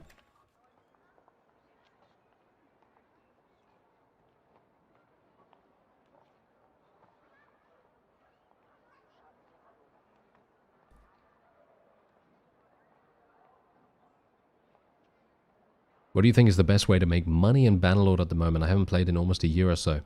It's probably going to be smithing, but I am not someone that should really be talking about smithing. I do not like it. It's one of those things. I don't like the energy system, but the best way for me to make money, as you can see, I have 37,000 right now. I haven't really been doing much. I haven't even really been playing super efficiently. I've basically just been running around kind of talking with you and just having a fun time interacting and so on. But just doing tournaments, doing escort caravan missions, doing the manual laborer quest. So basically doing the escort caravan mission, getting prisoners from the escort caravan mission, and then selling those to the manual laborer quest, and then all the loot from that. That makes a huge difference. That is basically, in my opinion, one of the best ways that you can make cash. So just a combination of things. But also trading. Trading can actually make you a lot of money as well. So I'd recommend things like going into a siege. Well, not going into a siege, but finding a siege, a besieged town, and the town that has basically zero food, and then just taking a bunch of grain there and selling it. and you can make a lot of money that way. You really can. So that's something to bear in mind. Okay, I'm going to need to be a little bit careful here. This guy is going to absolutely murder me if I give him the opportunity to do so. So I'm just going to gang up on him. There we go. Not too bad. Bruno says, I love your videos. Is it possible that the tournament rewards... Let me just kill this guy. There we go. Reflect the culture where it is occurring. Because I never saw that axe, but also I never went to Vlandia tournaments. That could be the case. That could be the case. I think it might be, yeah. I think it might be, because you're probably going to get, you know, mounts and things like that that are similarly culture-based. So you might get a... Yeah, I don't know, you might get a Batanian warhorse in Batanian territory, for example. But I don't have the... I can't corroborate that. I don't know. I don't know for certain. But yeah, it could very well be the case that you just need to do some tournaments in Vlandian territory to get the axe, potentially. Yeah. Oh yeah, never mind. Someone actually answered you already. Okay. Abrogator, yes. You know the thing. Yes, wonderful. This guy's actually a lord here. Okay, this might be turning into a bit of a poking match, but thankfully he doesn't seem to be defending that much. No, he's absolutely out of there. Thank you very much. Okay. Let me see here. Oh yeah. Also, Rabbit, if you're still here, becoming a mercenary. Becoming a mercenary is basically the best way that you can make cash, at least in my opinion, because you basically become a mercenary. If you're playing Vlandian culture as well, you get even more money for being a mercenary as Vlandian culture. So you're going to just... it's just going to be great. And the reason why I wanted 25 charm skill is so that I can earn more influence from tournaments. So me running from point A to point B to point A to point B and so on and so forth, and running around getting all these tasks and things, and trying to fight as many bandits as possible, it's all earning me influence. And at the same time, it's taking me to all of these tournaments and allowing me to earn influence while I'm doing the tournament. So in other words, I'm going to get 5 influence for winning this if I actually win it. Because I did take a bit of damage just now, so I'm a bit worried. But if I can win this, then 5 influence is mine, and that is going to get me... what is it now? I think it's like 139 gold per influence point. So it's going to get me a decent amount. It's going to cover 3 days worth of my wages, and I also get the money from the bets. I also get the reward, and as a lot of people have said, the tournaments are really useful whenever they give you a horse of some kind, because they can really make a huge difference to how much money they have. You know, because you can sell them. You can sell them for a lot. So that's something also to bear in mind. Because as you can see here, look at this helmet right here. I can sell this for 2,400. Also, Abrogator with another tip. Okay, here we go. What do we got here? This actually might be useful for me, so I'm glued to this. Let's have a look. Great tip from mercenaries: locate a large army for your kingdom and wait until their tooltip says going to X to besiege. Beat them to the destination and start the siege first. Whoa. Okay, that is that is going to take some bravery. That is going to take some very well, a large amount of bravery, let's just say that. Yeah, that might be something that I might want to do a little bit later on, potentially, as well. Because I might be able to... I might actually be able to contribute a little bit in a little bit of time. Let me have a look-see here. It's a yes and a no on the cultural reward, especially with the camels. Distinctly remember one being offered in Sturgia. Oh, really? Oh, wow. Okay. Ciara says, I'm a big fan and haven't seen your content for a while. Will you ever do more Star Wars The Old Republic? Absolutely. I was actually talking about that earlier in the stream, and I actually said, yeah, you know what? I was thinking of returning to it because there's been a new content update for a few months, and I thought, hey, maybe it's about time that I go back to one of these stories and actually see what I can do with it, and might be pretty fun, you know? So... yeah, maybe that's gonna happen. I would like to, at least. I always had a lot of fun in that game. Becoming a mercenary early with a faction that is actively warring is a great way to get outfitted quickly with decent gear without having to buy it. Absolutely, true.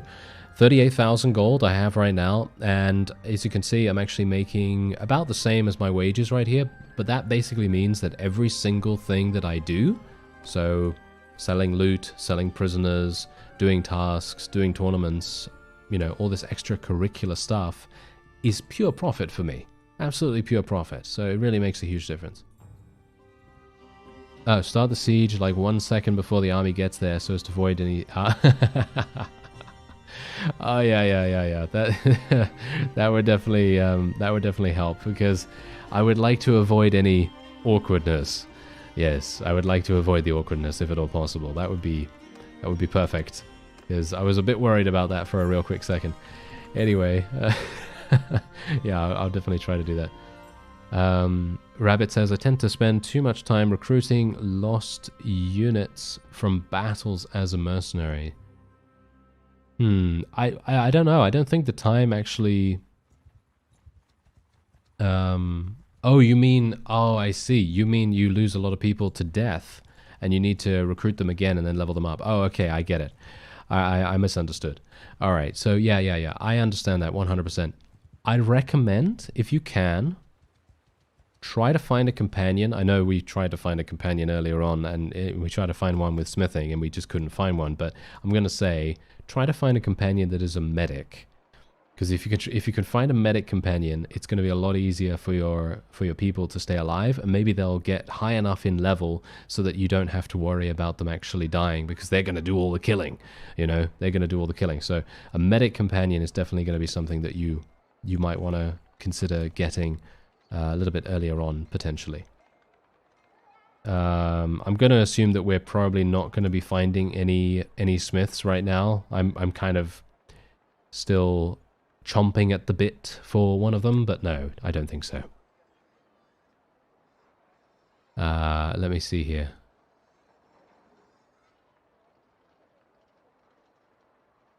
Why did you disappear all of a sudden? I haven't seen any of your content for about 2 years. I'm sorry, I don't know. If you don't watch Bannerlord and you only watch Star Wars, then that might be the reason. Because then the algorithm's going to basically be like, oh, this guy's not making Star Wars anymore. Well, we're not going to suggest it to you, you know, that kind of thing. So it might be that is the case. I'm not entirely sure. But if you do enjoy, you know, Bannerlord, then well, welcome, and maybe you'll enjoy this. I don't know, but sometimes the companions you need just never show up. Yeah, absolutely. Yeah, absolutely. I agree with you 100%.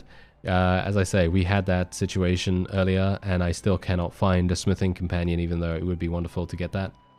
But the only thing I can hope for is that maybe one will appear, or I can marry someone that has smithing skill. All right. So we actually have quite a lot of money, so I'm thinking to myself, do I want to buy something that is better than what I'm currently wearing? I don't think I can actually get anything that is that much better. You can see here, my rugged scale mail is actually pretty good, all things considered. But I might like to get some gloves. And you can see here that these scale warlord braces, not gloves, but braces, seem to be pretty nice. They give me 20 more armor, which might actually be kind of useful. But then I'm also thinking maybe I want to get a bow. And that's the thing, I want to get a noble bow if at all possible, but a noble bow is going to be super expensive.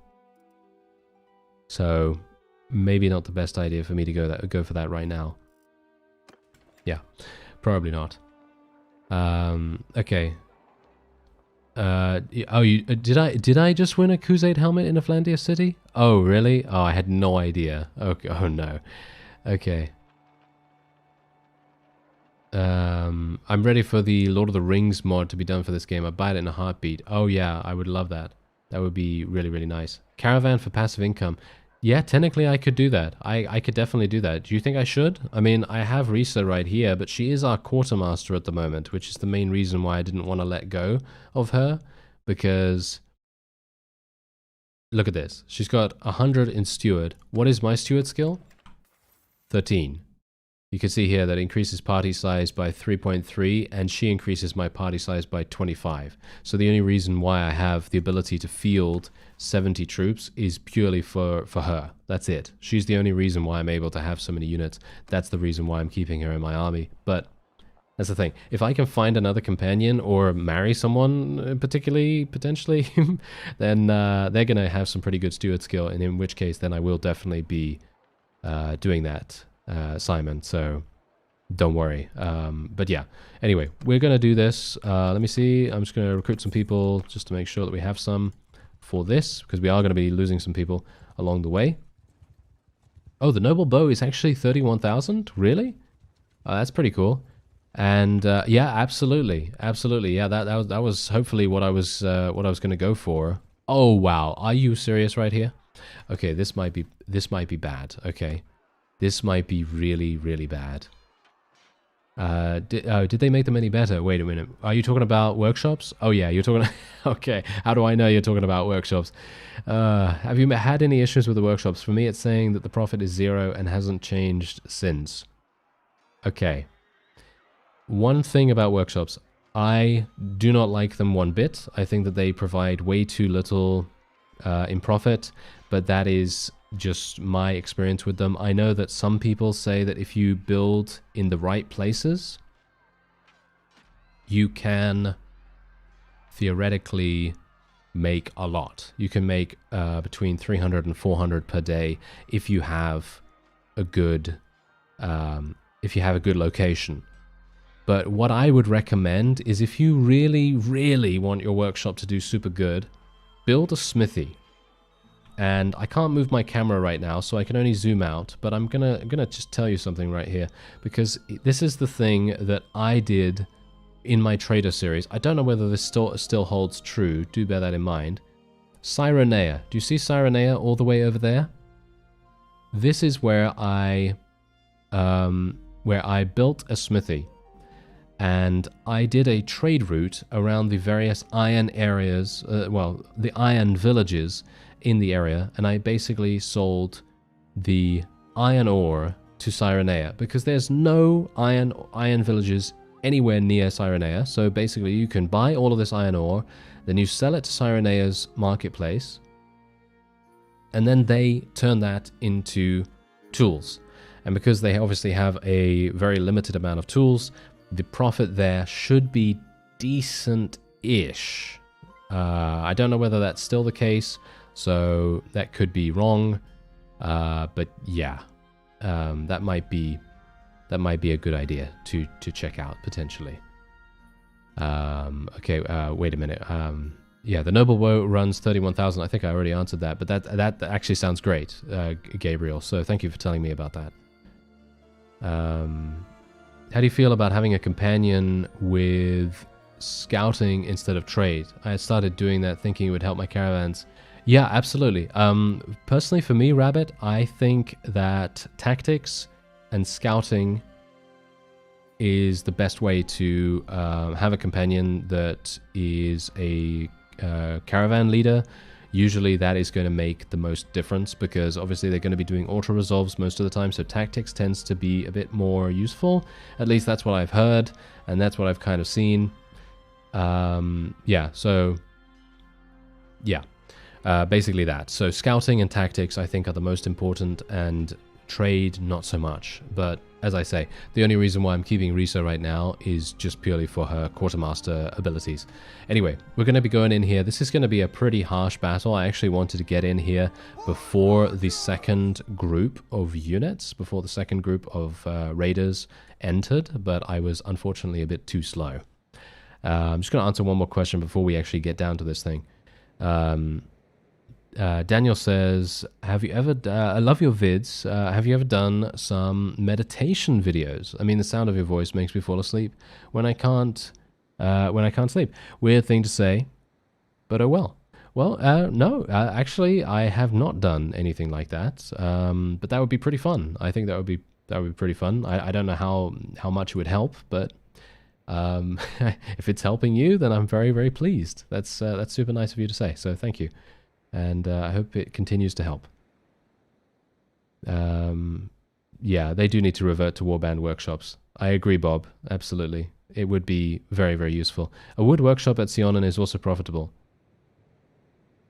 Yeah, yeah, absolutely. I agree with that as well. Yeah, basically, I try to...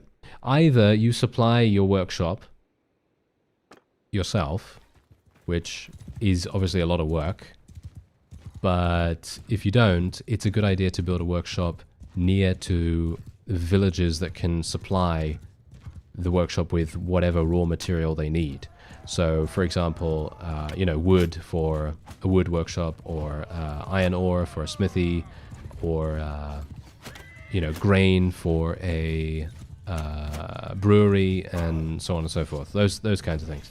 So, Epicrotia specifically has loads of iron villages near to it, and generally you can make a lot of money there, but what I found is that there's such an abundance of iron ore that it basically doesn't give you that much, because there are so many tools in the marketplace by that point, because it takes you quite a bit of time to obviously earn enough money to be able to buy the workshop to begin with, that in the end it just doesn't pay off, because there are so many tools in the marketplace as it is, and there's just too much, and there's not enough demand for that particular thing. So that's the reason why I generally tend to steer clear of that, because I've done that in the past and I have always found that the workshop gives about 50, which is okay, it's fine, but you need to also consider the resulting product that is created from the workshop itself. You can't just assume the raw resource needs to be abundant. Obviously it's good if it is, but then you've got to think about the tools, for example in the iron ore example that I gave just now. But yeah.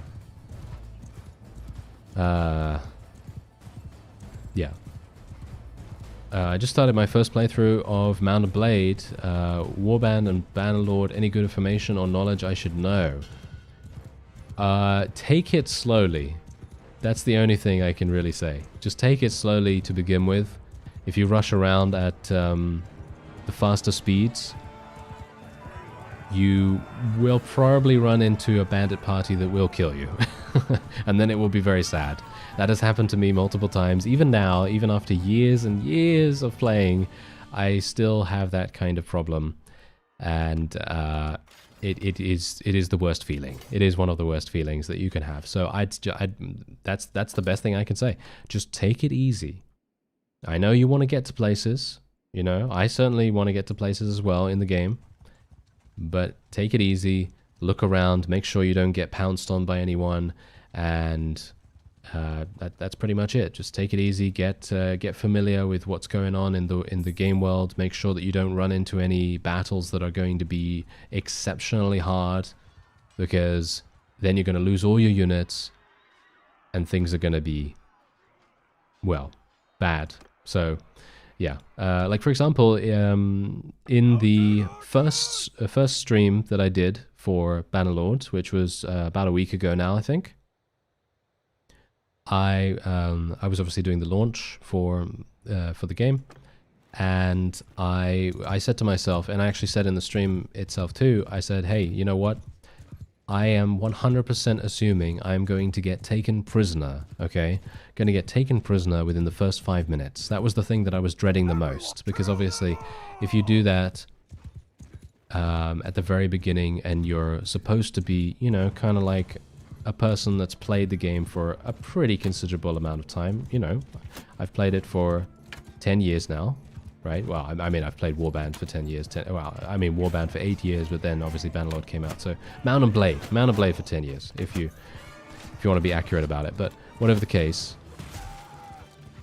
it's something you don't really want to have happen, to someone that's played it for so long. You really don't want to get taken prisoner, but that's the thing.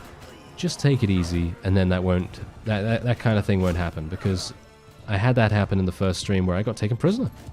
Yeah, I actually got taken prisoner, and that was pretty bad. But thankfully, I had actually gained a decent amount of cash up until that point, and I was able to just do whatever I wanted to do after that. I had about 5,000 gold. I didn't have any units or anything, but they didn't steal anything from me as far as I'm aware. They didn't steal my two-handed axe, which I had already won at that point. They didn't steal anything of value, so I was really, really happy with that. And overall, I ended on a much better note than I would have been otherwise if I hadn't taken these risks. So it very much depends on the balancing. But yeah, I would just recommend being careful, taking battles that you know you're going to win, and yeah, going from there. I mean, it's all about learning, and I would recommend, actually, if you're new to the game, I would recommend going into a town like this. I don't know whether you're still watching, that person that asked that question, but whatever the case, this might be useful for someone else. Go into the arena and do a practice fight. Literally, just go and do a practice fight and mess around with the combat system, get used to doing some blocks, enable auto blocking as well. If you're a complete beginner to the game, enable auto blocking, because while it might be frowned upon by some people of the community, I think that auto blocking increases the enjoyment dramatically, especially someone that has just beginning to play, right?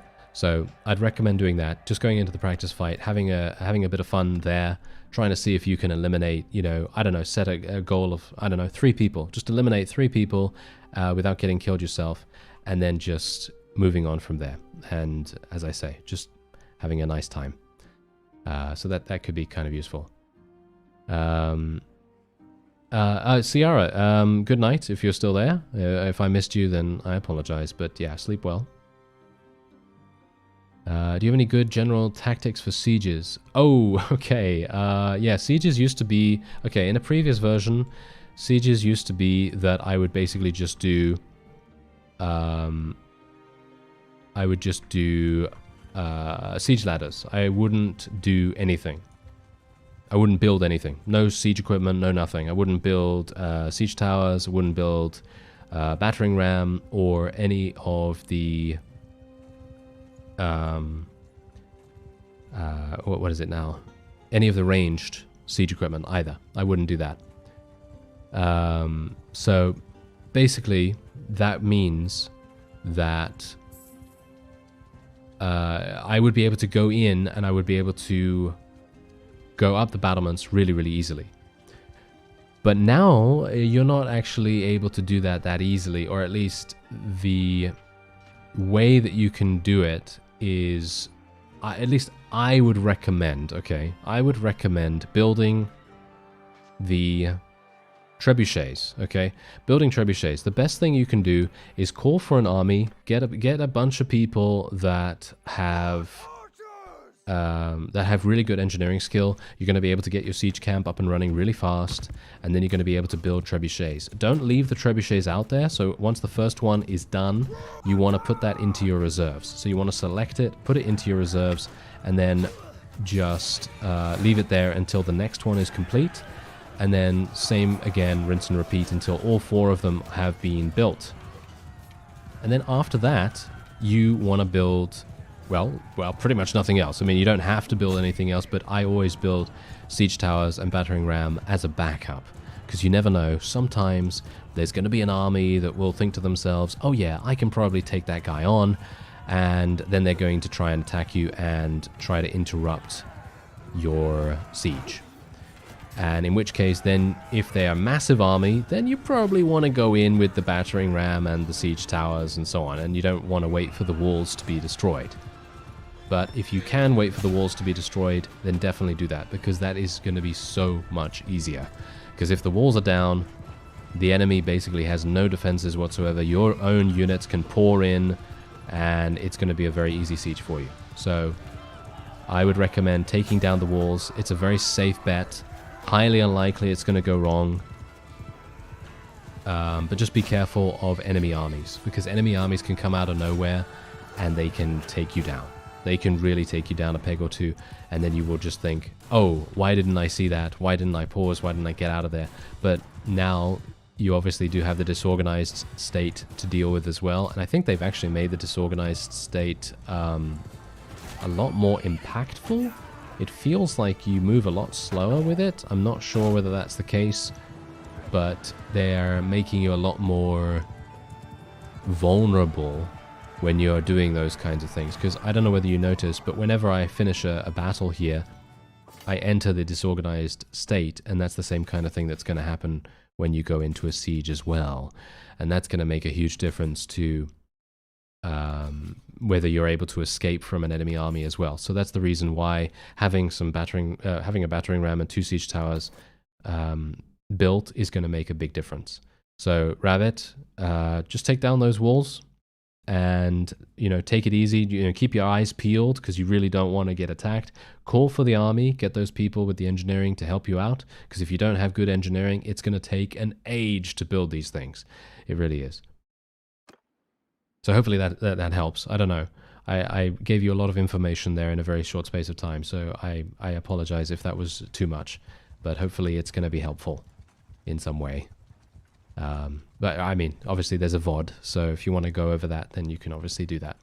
But yeah, that's the best way that I have found so far. If you don't want to go super fast and you don't have a huge amount of confidence in your own army, and the enemy has a pretty big garrison, then that's the thing. If the enemy literally has 50 units or 100 units and you have, I don't know, 200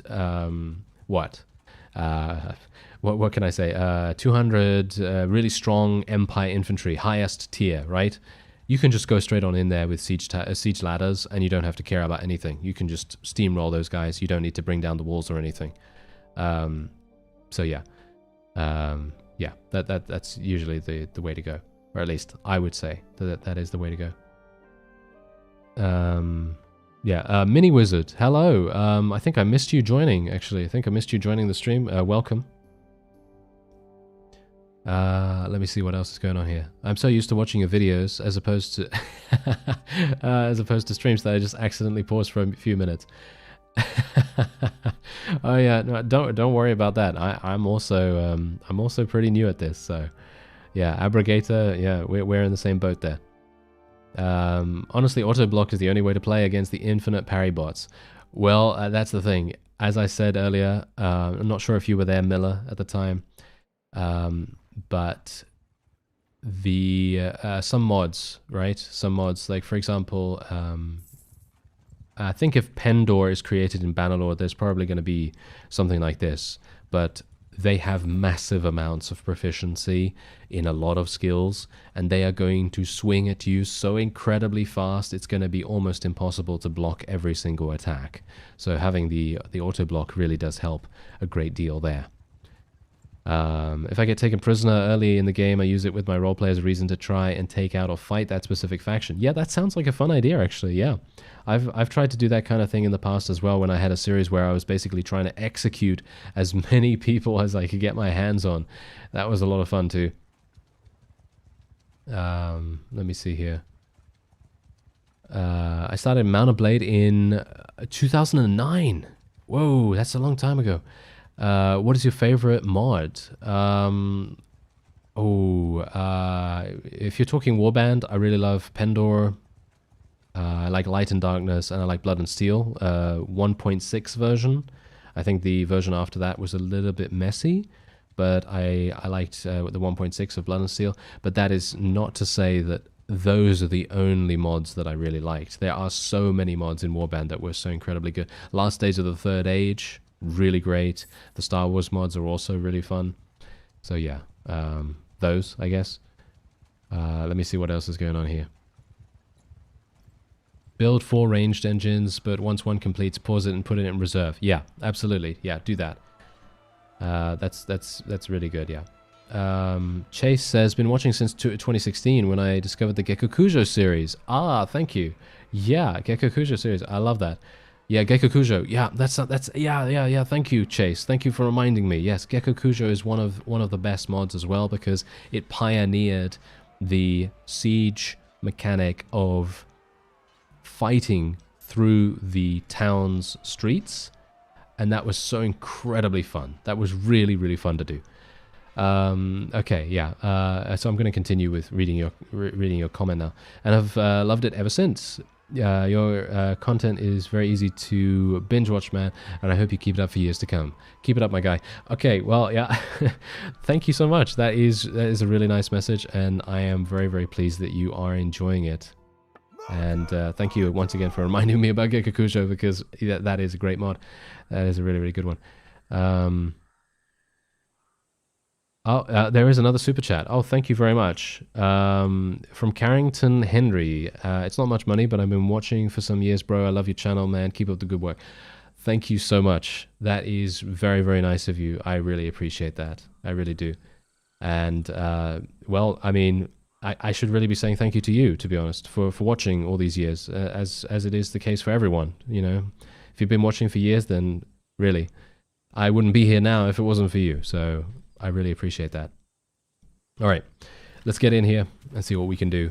And yeah, we'll see if we can actually achieve something here against these fellows.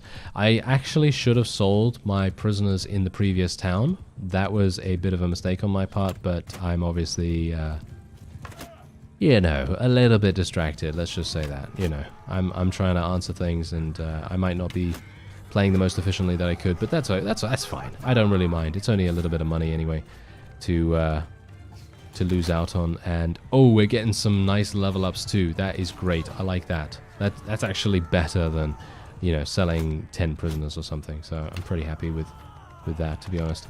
Maybe we can finally get a little bit more in charm skill or something like that. All right. So wait a minute here. What do we got? Can I actually get some? Can I actually get some hits? Oh, there we go. We actually got a hit. Can you believe it? I actually got a kill out of it, too. I did say I was going to use my bow a little bit more. But personally, for me, leveling bow is so much easier in a siege. Really. I mean, okay, here's the thing. That's not necessarily true, because here's the thing. If you are on a horse and you have a massive amount of enemies in their formation, and I'm not talking about bandit fights here. Obviously, bandit fights, they are very disorganized, and the enemy is literally just going to run around doing random stuff. So that's, you know, that's neither here nor there, to be honest. But generally, you want to make sure that you are firing into them from a far distance, so that you get as much riding skill and as much ranged skill, whatever it might be, as you can, because that's going to give you the most skill. The faster that you're moving and the further away that you are. And if you can shoot into them from a far enough distance, it's going to really make a huge difference to your level ups. Yeah. All right. Oh, wow. Okay, we have another super chat. Thank you so much, Bob. Thank you. No message, but I very much appreciate that. I really do. That is super nice of you.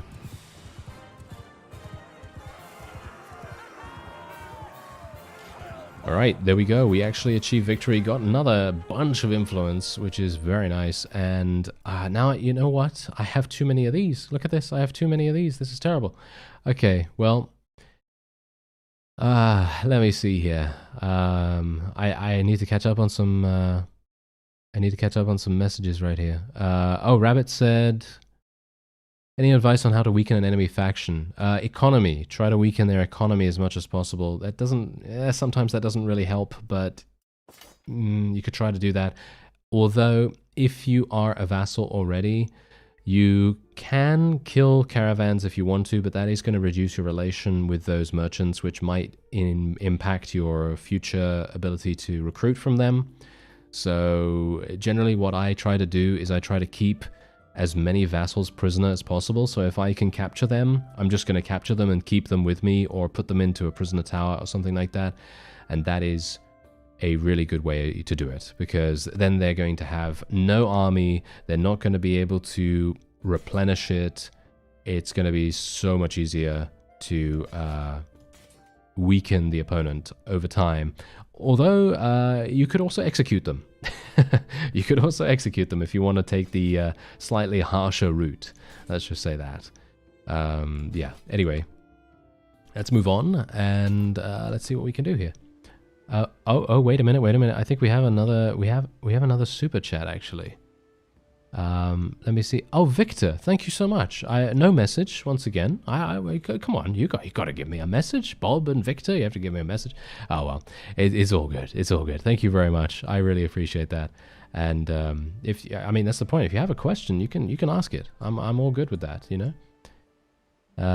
Oh, what? Oh, you're watching in rehab? Are you okay? I hope you're okay. That's harsh. That is very harsh. I hope you're doing well, or doing better at least. Oh yeah, okay. Oh, watched most of your series and enjoyed them all. I'm sorry, I missed that. I missed that comment of yours, Victor. Wow, that's really nice of you. That is really nice support. I very much appreciate that. Can we expect a Star Sector playthrough before the end of the year? Oh, before the end of the year. Oh, okay. Bob says it wouldn't let me give a message. Really? Oh, okay. Well, I'm reading your messages anyway, Bob. So it's all good. It's all good. I very much appreciate it. Thank you. Okay, I'm actually going to sell these prisoners for 1,500. Technically, I could go to a manual laborer quest. Is there actually a village nearby that has anything like that? I don't think Hides actually have manual laborers really that much. I think you're mostly going to find them in hardwood villages and iron ore villages. That's what's going to be. That's what's going to be happening there. And yeah, no problem, Rabbit. No problem at all. I'm always trying to give some additional, little tidbits of information here and there, and I might go on and on about it a little bit too much, but I try to be thorough as much as I can, give you as much, you and anyone else that could benefit from it, as much information as possible. Anyway, Scott, I'm sorry, I forgot to answer the rest of your comment. Basically, Star Sector. Okay, so Star Sector. I did check it out a long time ago, and I do need to go back and see what's going on with it. And I will try to do that. I'm not going to make any promises about it because there's always everything going on. But it sounds like a fun game.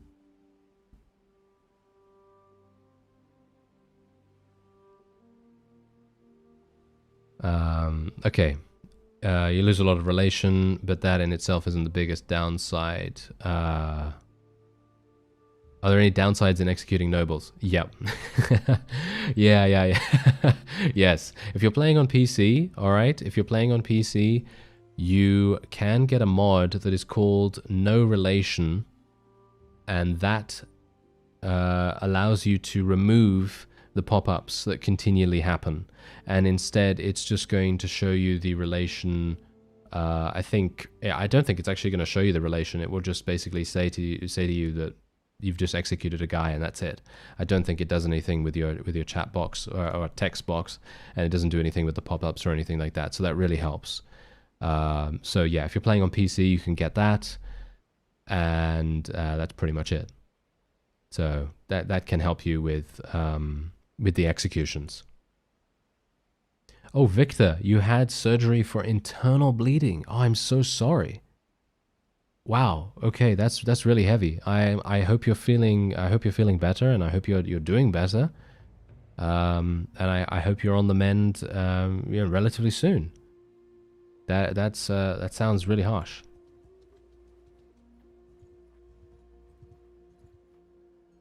What's your favorite adult beverage? I gotta say, I don't think I have one. I'm sorry, Bob. I don't think I have one. I like coffee. I guess that might be it. I mean, if you're talking about alcohol, I don't really have one. I'm sorry to say that.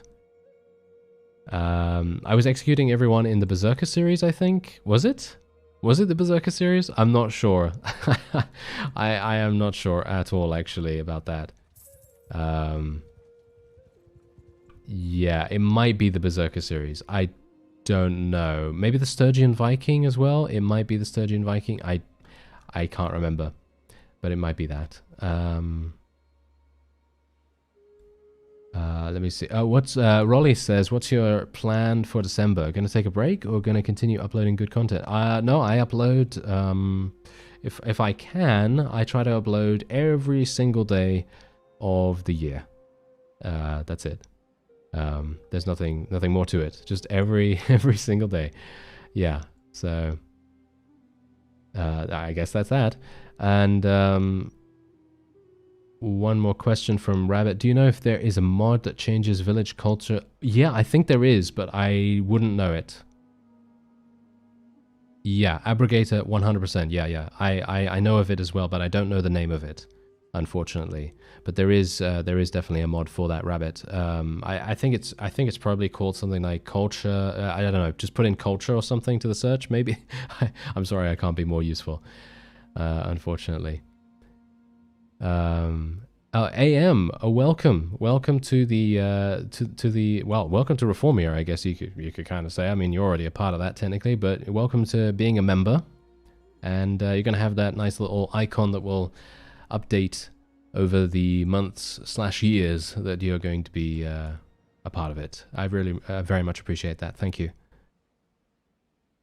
And you said the superhero XCOM you played nears a series on release. Oh, really like that. Yeah, I really like that game as well, actually. I think it looks super fun, and the environmental kills that could potentially be possible is going to be a lot of fun. It's going to be super fun. And do bear in mind that obviously that was a pre-release demo that I played, and definitely not what is representative of the final product, of course. Yes, indeed. I did, yeah, Moraken, I did, yeah, it was definitely the first series. Yeah, the first series I did definitely try to execute a lot of people. But yeah, there was a bug.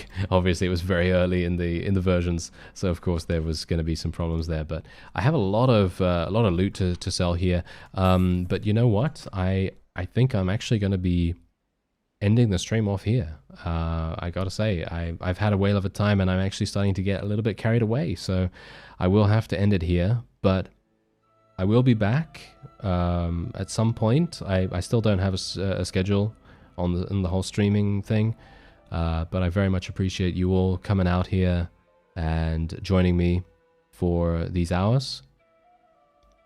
And yeah, thank you very much for coming along on this journey into along Bannerlord, and talking to me and talking to each other, and just having a grand old time.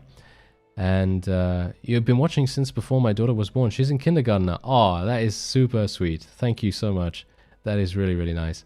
Yeah, I hope you're gonna continue enjoying. And oh, there's an emoji as well. But yeah, good night, everyone. Good night, good day, everyone. Good morning, whatever. And I'll see you in the next stream.